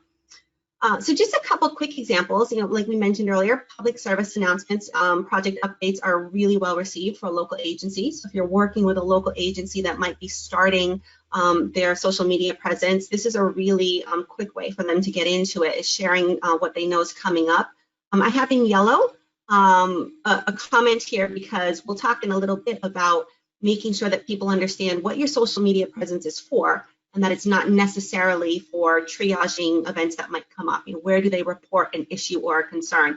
Because you certainly don't want a local agency to get into a situation where somebody's reporting a problem and nobody's monitoring the page and doesn't know that. So that's important. Reminders, how to do things like this is a friendly reminder about how to sort recyclables correctly so we don't contaminate recyclables. So anything you want to kind of shift user behavior, you can do that through social media as well and share information. Other public or other departments information, whether it's events, whether it is this video here on how they were returning from COVID operations. This was a town select or a city hall video on their operations opening back up, and other departments shared that. So you can certainly share others' information that way as well. And then sharing recognition and awareness. And I think this is really one of the key opportunities that we have with social media, is to help anybody who's interacting with us know more about who we are as an agency or a center or a public works department, sharing awareness of what we do and what we impact and how we do it, but also recognizing the people behind that social media presence. Who are our team members and what are they going out there and doing? So many people don't know what goes on behind the scenes within our towns and communities. And social media gives us that great opportunity to celebrate the many hats that our team members are wearing, and make sure that we also are educating our community along the way on this is what's happening, in the garage that maybe you've never walked through. These are all the responsibilities and tasks that these people are accomplishing. So recognition and awareness is huge, and it could potentially be the missing piece to successful public engagement. If you have the opportunity over time to educate your citizens and share what your departments are doing when you're in front of a select board or you're in front of a budgeting discussion, people are more able to leverage their knowledge and to understand what goes into a department's budget and what some of the challenges are and where public works is coming from and what they're requesting, for instance. So it's a great opportunity to build positive public engagement and awareness. As we talked about earlier, visual. Videos are really well received. Photos are well received. People don't tend to like to just read a big long post. That's why Twitter is so popular. If you can put anything, it's for text, it's really short. But visual really engages people, and have fun with that. We talked yesterday about how the videos do not have to be expensive.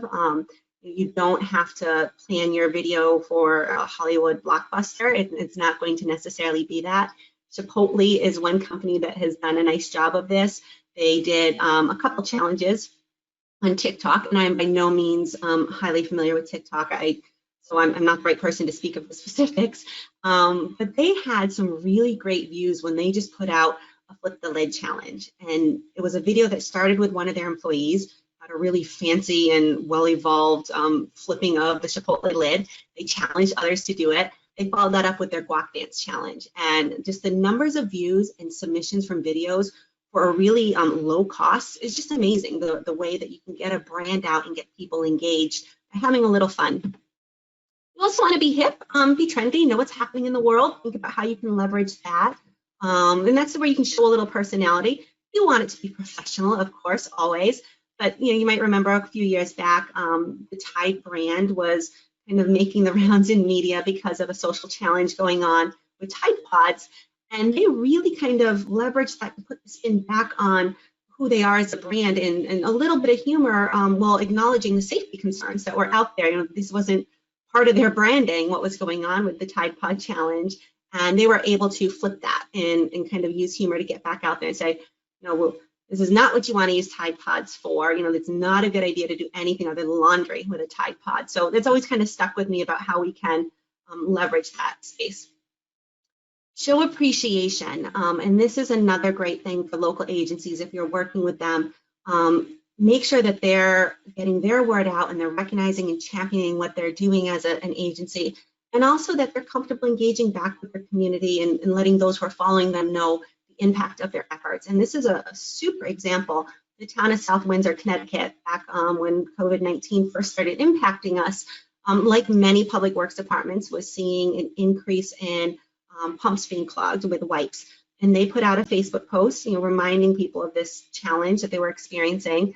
And you can just see where I've highlighted 3.2 million people shared their post. And they saw a positive response. They saw the clogs dissipate or less occurring. And what I really like about it is that they went back out there through social media and said, thank you. This is the impact that we have. It's always nice to know that you're reaching the right audience and for them to know, this is a two-way street. So show appreciation when you can. And here's some things to avoid. So anything that is outside your wheelhouse. If you are a local agency and you're adopting social media, stay within your wheelhouse. Share what you know, what you're familiar with. Anything of a harassing or demeaning nature, of course, we do not want to have. Anything that's an intellectual property right or copyright ownership. Politics, religious beliefs, and personal opinions, those are for your personal page. They're not for that public page. That said, what any local agency wants to keep in mind is that under freedom of speech and public forum acts, you can, in a post or a commenter can say what they want. And you want to be prepared for that, and you want to be thinking those details through. Engaging in social media also kind of shifts what is a public forum. We go beyond the traditional public forum to, is it limited, is it designated, is it non-public? If a town puts out a comment that speaks to an upcoming vote or a meeting that they're having, have they created a forum now if people start to comment on that? So I won't be going into detail about these details, but this is all what you want to coach a local agency on if you're helping them think about a social media presence. There's a lot of information out there as they navigate these considerations, including, Freedom of Information Act, of course. How do they link that content so that it has an original source, so that it's archived correctly? And really important is training employees who are part of their social media efforts, so that those employees know what they need to retain and what is considered information that needs to be discoverable or retained. Same for elected officials, for them to understand how social media can impact what's seen as an open public meeting or not, and also what the laws and expectations are about political information being shared through social media efforts.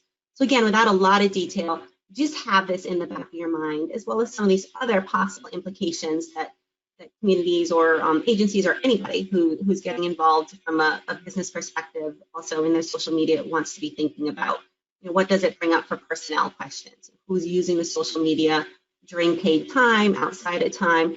Are we creating equal access? Are there people that might not have the same technology available to them, or Wi-Fi or access to internet services? Are we making sure that they can still get this information that's important to them from a public perspective? Is there the risk that somebody from the public notifies us through our website or our page of a potentially unsafe condition on public property and we're now on notice? How do we respond to that? So that's where it's really important for local agencies, towns, municipalities to have a solid policy about social media.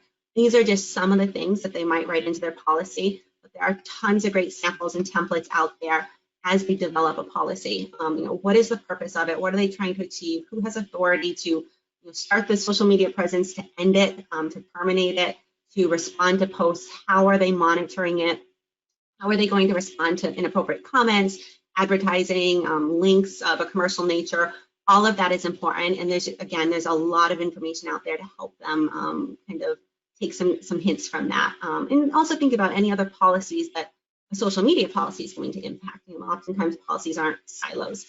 Have clear expectations for managing comments. If it's in your policy that we will delete or hide these type of comments, it's a little easier to balance that freedom of speech piece if it was very clearly outlined to your users. This is what's not going to be considered appropriate. And again, I'm not a legal expert, but these are just some of the things that they want to dig into and understand. How are we going to respond if a comment comes up that we can't align with and is completely inappropriate?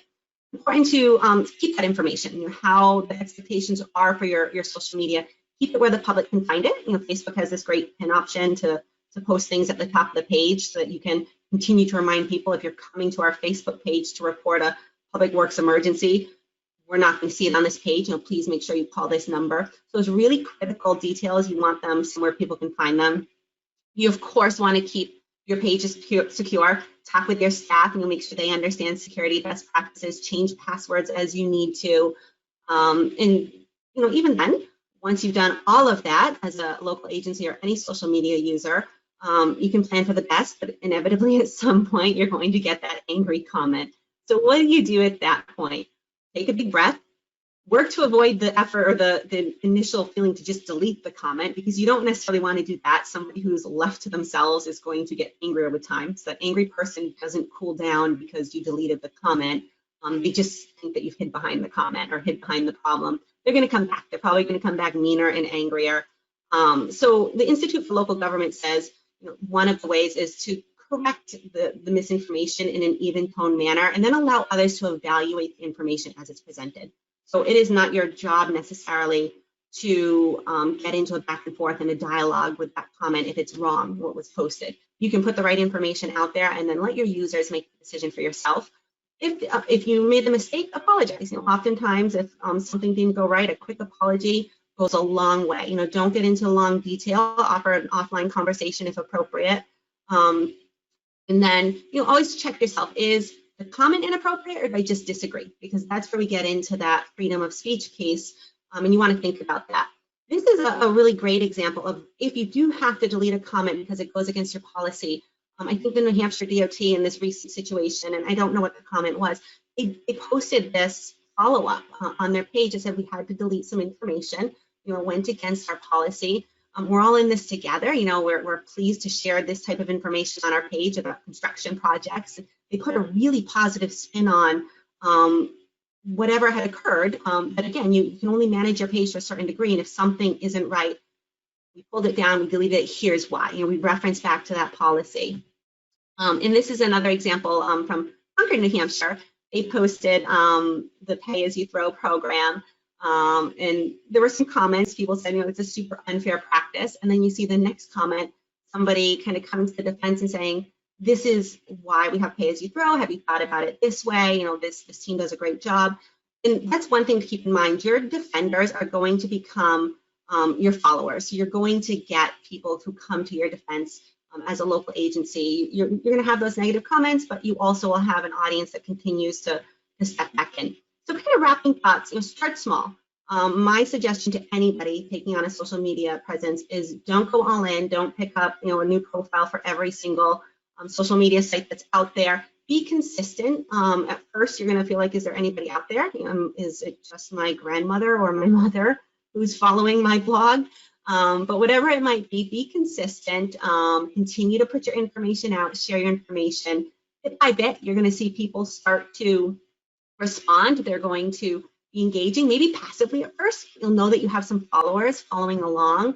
And then you're going to start seeing them actually engage. They're going to be responding back out. They're going to be sharing pictures at your request. They're going to be commenting and engaging with you. So it does take time to get that following, but don't give up. This is an example in our state.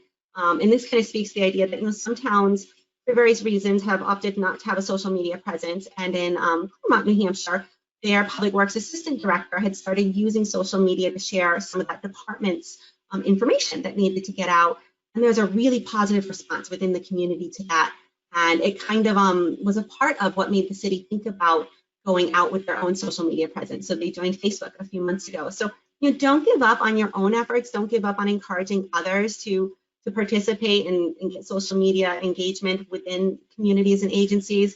But again, that final parting comment was, whatever you say, it's always there. So whoever is managing your social media presence, make sure they understand that, kind of like that buried ship on the shoreline, every storm, it's going to show back up. So you want to assume that whatever you put out there, it is always there.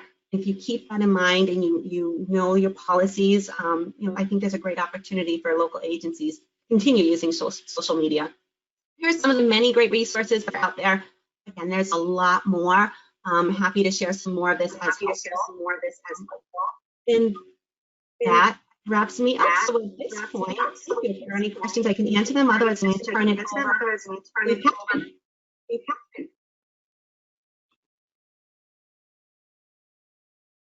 I think it's all yours, Catherine.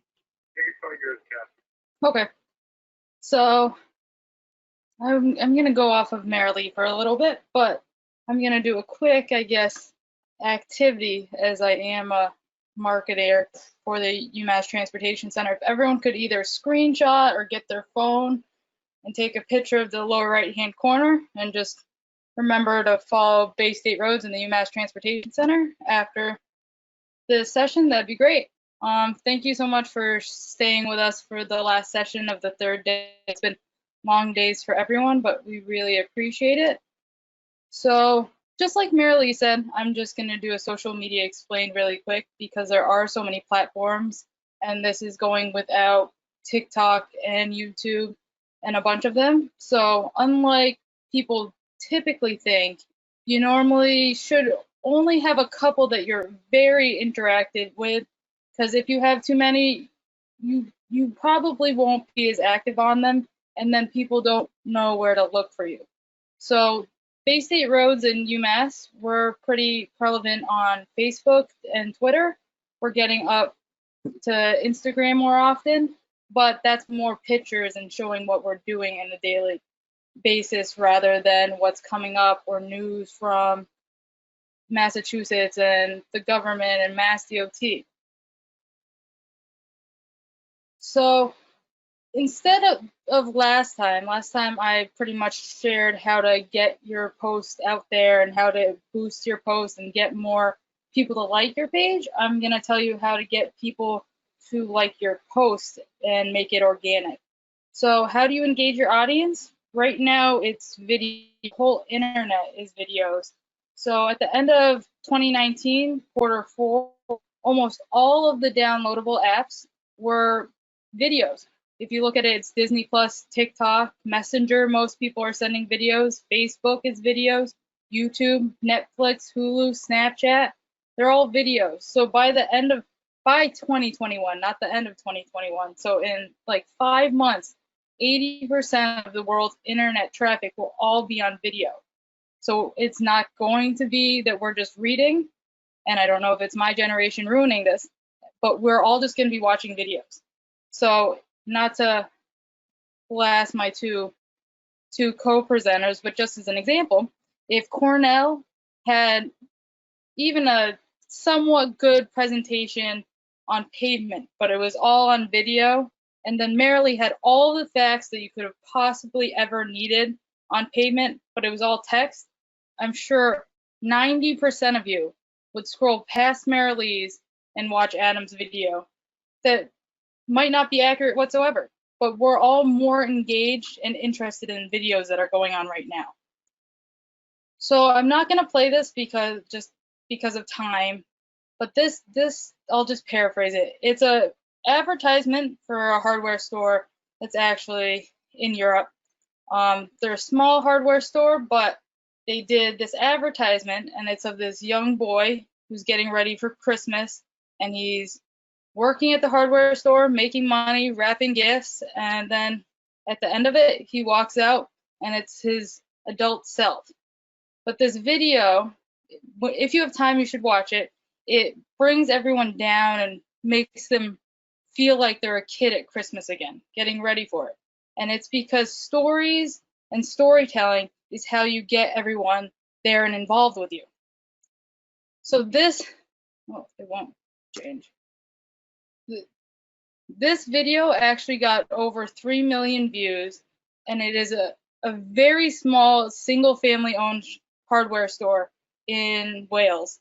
It was shot in one morning, and they spent just over $100. So it really means that, you know, you don't have, just like Marilee said, you don't have to be a Hollywood producer. You don't have to, you know, have the best equipment in the world. All you have to do is like have a good story.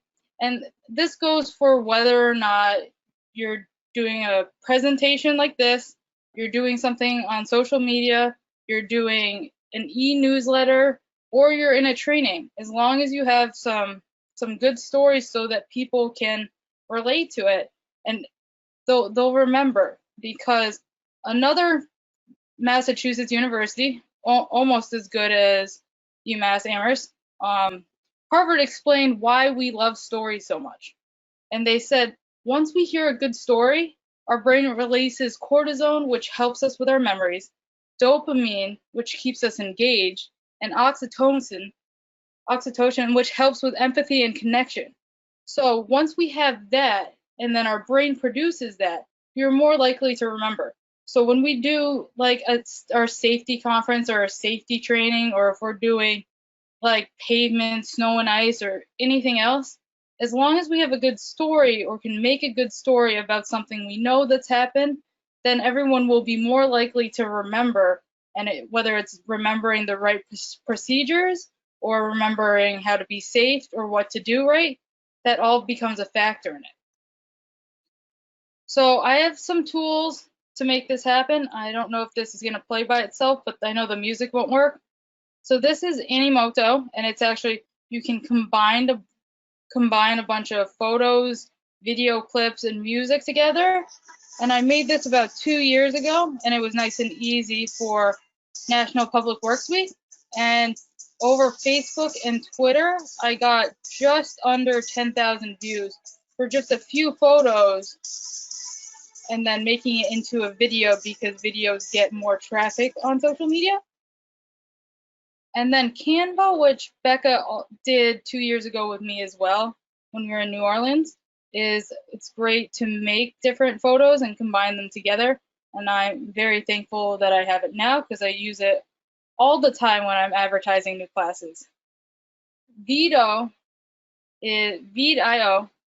is actually a great video editing tool. I don't know how many of you are great at editing, but I am not. So this one, it's easier than iMovie or Premiere Pro. You can go in and then they have a bunch of filters. They can help you cut, shape, do everything with your video. And I think VidIO is free for one individual in your company. I think some of them, if you go over a certain amount of videos, they do put their watermark on it. But it's a great tool if there's someone that's not very good at editing and then you need those videos. Repurpose.io and Hootsuite. So Repurpose.io used to be a platform just for podcasts, but now they have recreated it so they can make any podcast into a video, and it's actually for editing and creating videos, and then they can distribute it just like Hootsuite automatically on the Facebook and Twitter and YouTube, and so does Hootsuite. So I'm going to get into Hootsuite because I believe a lot of people don't have so much time to put into all the social media. So Hootsuite is actually a social media management system. You can schedule posts on it. You can see if people are talking to you, whether it's Facebook, Twitter, LinkedIn, Instagram. They can all be in one setting. You can even follow a bunch of hashtags. You can follow Public Works. You can follow Public Works Week. You can follow snowplow, transportation, and then you can see all the latest news and what people are talking about. Also, which is nice if you have more than one marketing person or if you have more than one person that wants to be on social media, they let more than one person manage it, which is very different from other platforms where it can only be one person, or you're sharing this password all the time. But it helps for different tones across platforms that you use. So I just have a few images of what it looks like. So this is a dashboard. I'm sorry it actually didn't come out that well here, but this is a dashboard of your Twitter home feed, your Facebook feed, and then you can just see different wall posts. So you can see what's normally on your home feed from many different platforms. And then this would be where you schedule. So you can schedule posts all the way out. You can schedule it on all Facebook, Twitter, Instagram, LinkedIn, and every other platform you want. So it saves a lot of time if you already can plan out a week. I would suggest not planning out a month because that's pretty difficult. And then you don't know if certain things just pop up. But I think it's a great tool if you don't have enough time or you don't have someone constantly monitoring social media. And then with that, I will say with videos, going live is still the #1 option on Facebook and Twitter and Instagram. Any of your followers will see that you go live. Nothing else on social media will alert all of your followers when you're going live. So if you go live, everyone will get a notification, and then that's your opportunity to hopefully get them on there. So be fun and entertaining in the beginning. Hopefully they'll stay on and listen to you. And then with that, I just found a new platform that's called StreamYard. I was using it with the Social Media Examiner. I wasn't using it, but I was watching a live stream that they had, and they had it streaming on Facebook, YouTube, and LinkedIn. And it looks like Zoom, but it's actually organized almost better.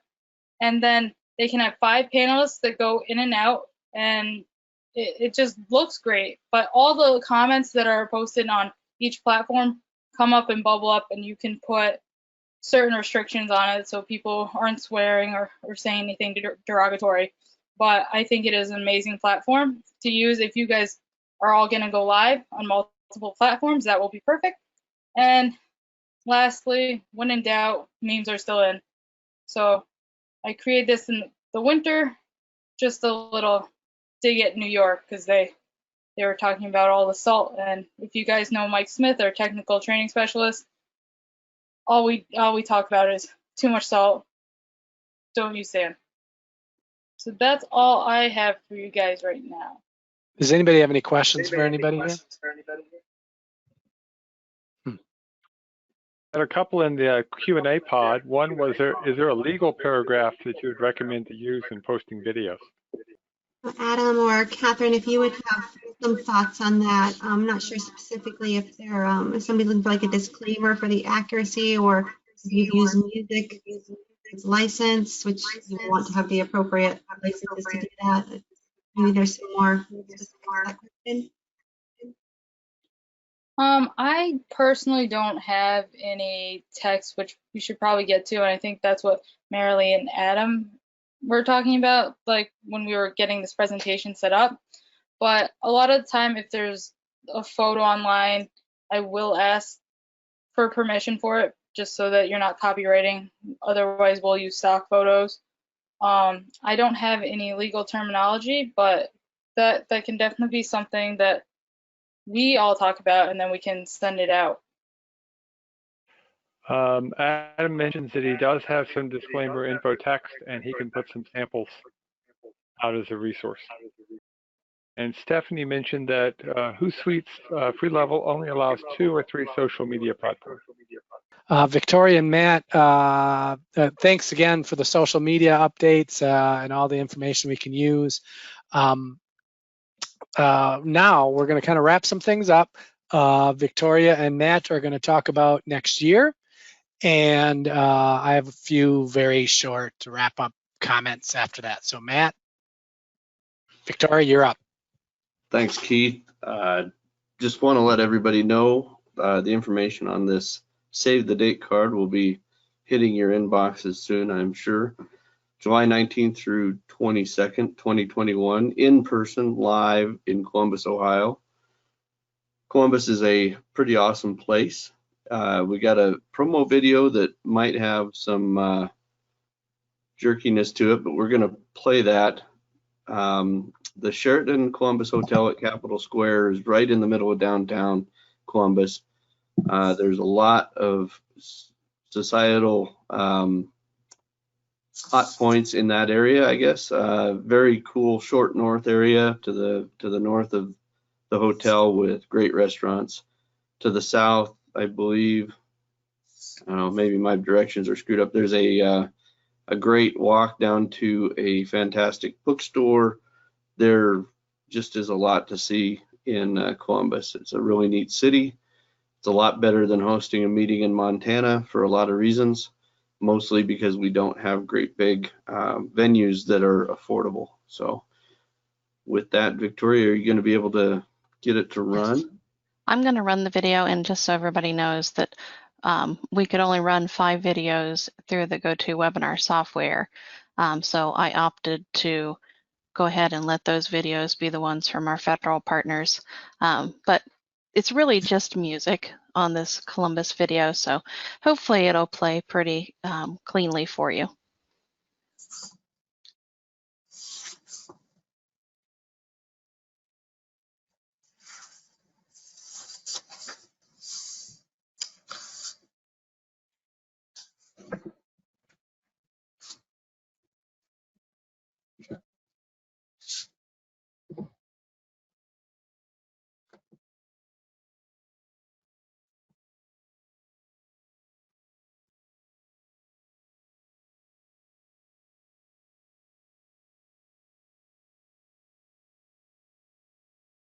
Okay, nothing's happening. I'm not seeing any. Oh, there it goes. Now we're catching up all at once.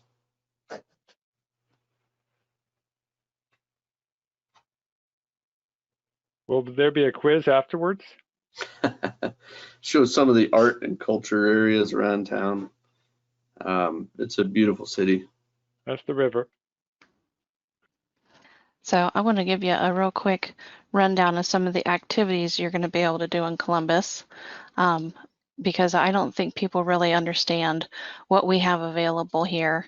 In the Columbus area, One thing that may be of interest to folks, which is actually fairly new to all of us, is the National Veterans Memorial Museum. And this is one of the places that we're going to check into for a possible reception one of the evenings. And then other things we have available, we have one of the top zoos in the country. So if you plan to bring the family, there's always the opportunity, even in the evening time, to go up to the Columbus Zoo. They have a late night once a week when you can go up there. Just east of downtown is the Franklin Park Conservatory and Botanical Gardens, and people just absolutely love that. Just to the west of downtown, just right there along the river, is our COSI Center, the Center of Science and Industry. We do have the Columbus Museum of Art in downtown Columbus, and they have a fabulous new event space that we're going to check into for possible reception. Your hotel is directly across from our State House, and our State House dates back to prior to the Civil War. And that's another space we're going to check into for a reception. So we have lots of opportunities for different places. The Short North in Columbus is a very eclectic area. It's just to the north of downtown, and Columbus is incredibly walkable. We have the KOGO bike program if you want to rent a bike and ride around town. We just to the south of downtown Columbus is German Village. And we also have numerous parks. If you do happen to come in early and arrive on Saturday, that evening, just behind the hotel is the Columbus Commons, where they'll be hosting Picnic with the Pops. And this is an event that I and my family, they do it every Saturday night through like the end of June through the first weekend or so in August. And they bring in different big name performers. And my family, if we're in town over the 4th of July, always try to take in Picnic with the Pops. It is just a fantastic open air event, and just the energy there is phenomenal. But there is just so much to do for those of you who enjoy your beverages. There's a brewery trail you can follow. You can't see it all in one day or even a number of days. So Columbus is my adopted home. I'm actually originally from Dayton, and I tell you that it used to be a huge thing to drive to Columbus when I was younger, and that excitement has never waned. If you love good food, I have some colleagues who are foodies, and I will get you a list of the best restaurants in town, and you can make your reservations because some of my colleagues eat and drink their way through every weekend, and the pictures of the food that they post are amazing. There are definitely concert venues, and we have different big name groups that come in all the time. The Arena District is in our downtown area as well. There's Nationwide Arena. Unfortunately, David, there will not be a hockey game in July, but there's always something going on in Columbus for you to do. And myself, Mike Fitch, Debbie Cox, Paula Hyman, and Ray Brushart, and also my administrator, Andrea Stevenson, are so excited about welcoming you all to Columbus. We hope you'll just have a fabulous time and be able to not only learn lots of great things at the conference, but also have a wonderful personal experience.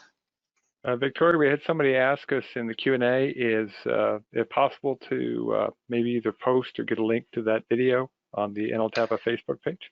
Absolutely, and what I hope to do is somewhat similar to what I know previous conference hosts have done, is to send out, a monthly update leading up to the conference. So that way we can go ahead and get you acclimated with what's in Columbus. And there's actually a video series that focuses on different aspects, like one's on the food, another one's on the activities as far as art, museums, another one's on the activities about outdoors. So look for lots more information that'll be coming to your inbox. And being from Montana, I just love that the deer is staring at the river. That's just awesome. That was the blend between Montana and Ohio there. That's just some of the art we have around town. It's fabulous. Every weekend during the summer, practically, they also have a festival along the river. And I'm not sure what it'll be that weekend, but, normally we have a Hispanic festival, an arts festival, an Asian festival. That late in July, it might be the Jazz and Ribs Fest, which is just awesome to go to. So Great. Thanks to Victoria, to you personally for being willing to step up and help host this, and I'm excited for it. I'm looking forward to the planning process and working with all of our work groups to put together another great annual NLTAPA. Looking forward to seeing everyone's face outside of a little green box on my computer. So. Okay. With that, I think we're about wrapped up. Keith, are you still on? Yep, I'm here. oh my gosh, and we're early. I want to point that out. We're early. Oh wow. So yeah, I had a few words again. I appreciate it. Again, I wanted to thank the planning committee. I wanted to thank Victoria, Matt, again, everybody. Pull this down, right, so people can hear me. So just everybody that was on the planning committee, we all pulled together and really took on the challenge of what we needed to do this year. I know it wasn't exactly perfect, but I think it was a great conference. You know, we might do things a bit differently if we have to. I don't know that we will, and adjust things, but I also appreciate kind of your confidence, the program's confidence in my abilities to lead this year during what would be a very definite time of transformation and transition. But I also, and what I've always said is, it's also a time for challenges and opportunities for all of us.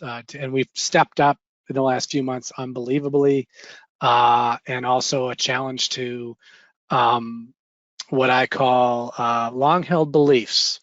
I can tell you what, in this past few months, I've asked questions that I've wanted to ask since I was in my 20s, and always got the answer of it's just the way we always do it. And now I can ask those questions again, and I've found all kinds of energy from that, because now people, at least those that understand the situation, are willing to actually answer and have a discussion, an honest discussion about. And I found that incredibly exhilarating. So I think we're in that kind of situation. I do want to emphasize that the association is a community, and a community is something where everybody thinks they belong and believes they belong and trusts that everybody will take their input into account. And we have a strong community here. And so let's keep that up, keep helping each other out. And again, choose all the stuff that Jonathan talked about. Choose to care, choose to go after big purpose, big vision, values, that kind of all the numbers, everything else follows when you do that. I think he mentioned Viktor Frankl yesterday, and Viktor Frankl, again, as he mentioned, was in Auschwitz and wrote a book and basically mentioned the last human freedom, right? And the last human freedom is to choose your attitude and to choose your approach, choose your own way. That's one thing that cannot be taken away from us, and I think we're all doing that really well right now. Let's keep that up. Last but not least, again, we're going to be hopefully doing something in September and October. Well, we are doing something in October. There are going to be follow-ups, workshops for the conference. So there's still some stuff left here, and we'll re-advertise that as it comes up. And of course, the conference website with all the presentations will be posted on there. Anything else, Matt, Victoria, Martha, Horseman, if you're out there? Thanks, Keith. I think you've done a great job so far, and look forward to supporting you in the year to come. By 24 hours in now, just about. Yeah, you're in it, neck deep now. So just keep breathing and reach out for help when you need it. Will do. Folks, there will be a survey right after we get done. Make sure people take the survey. Please take the survey.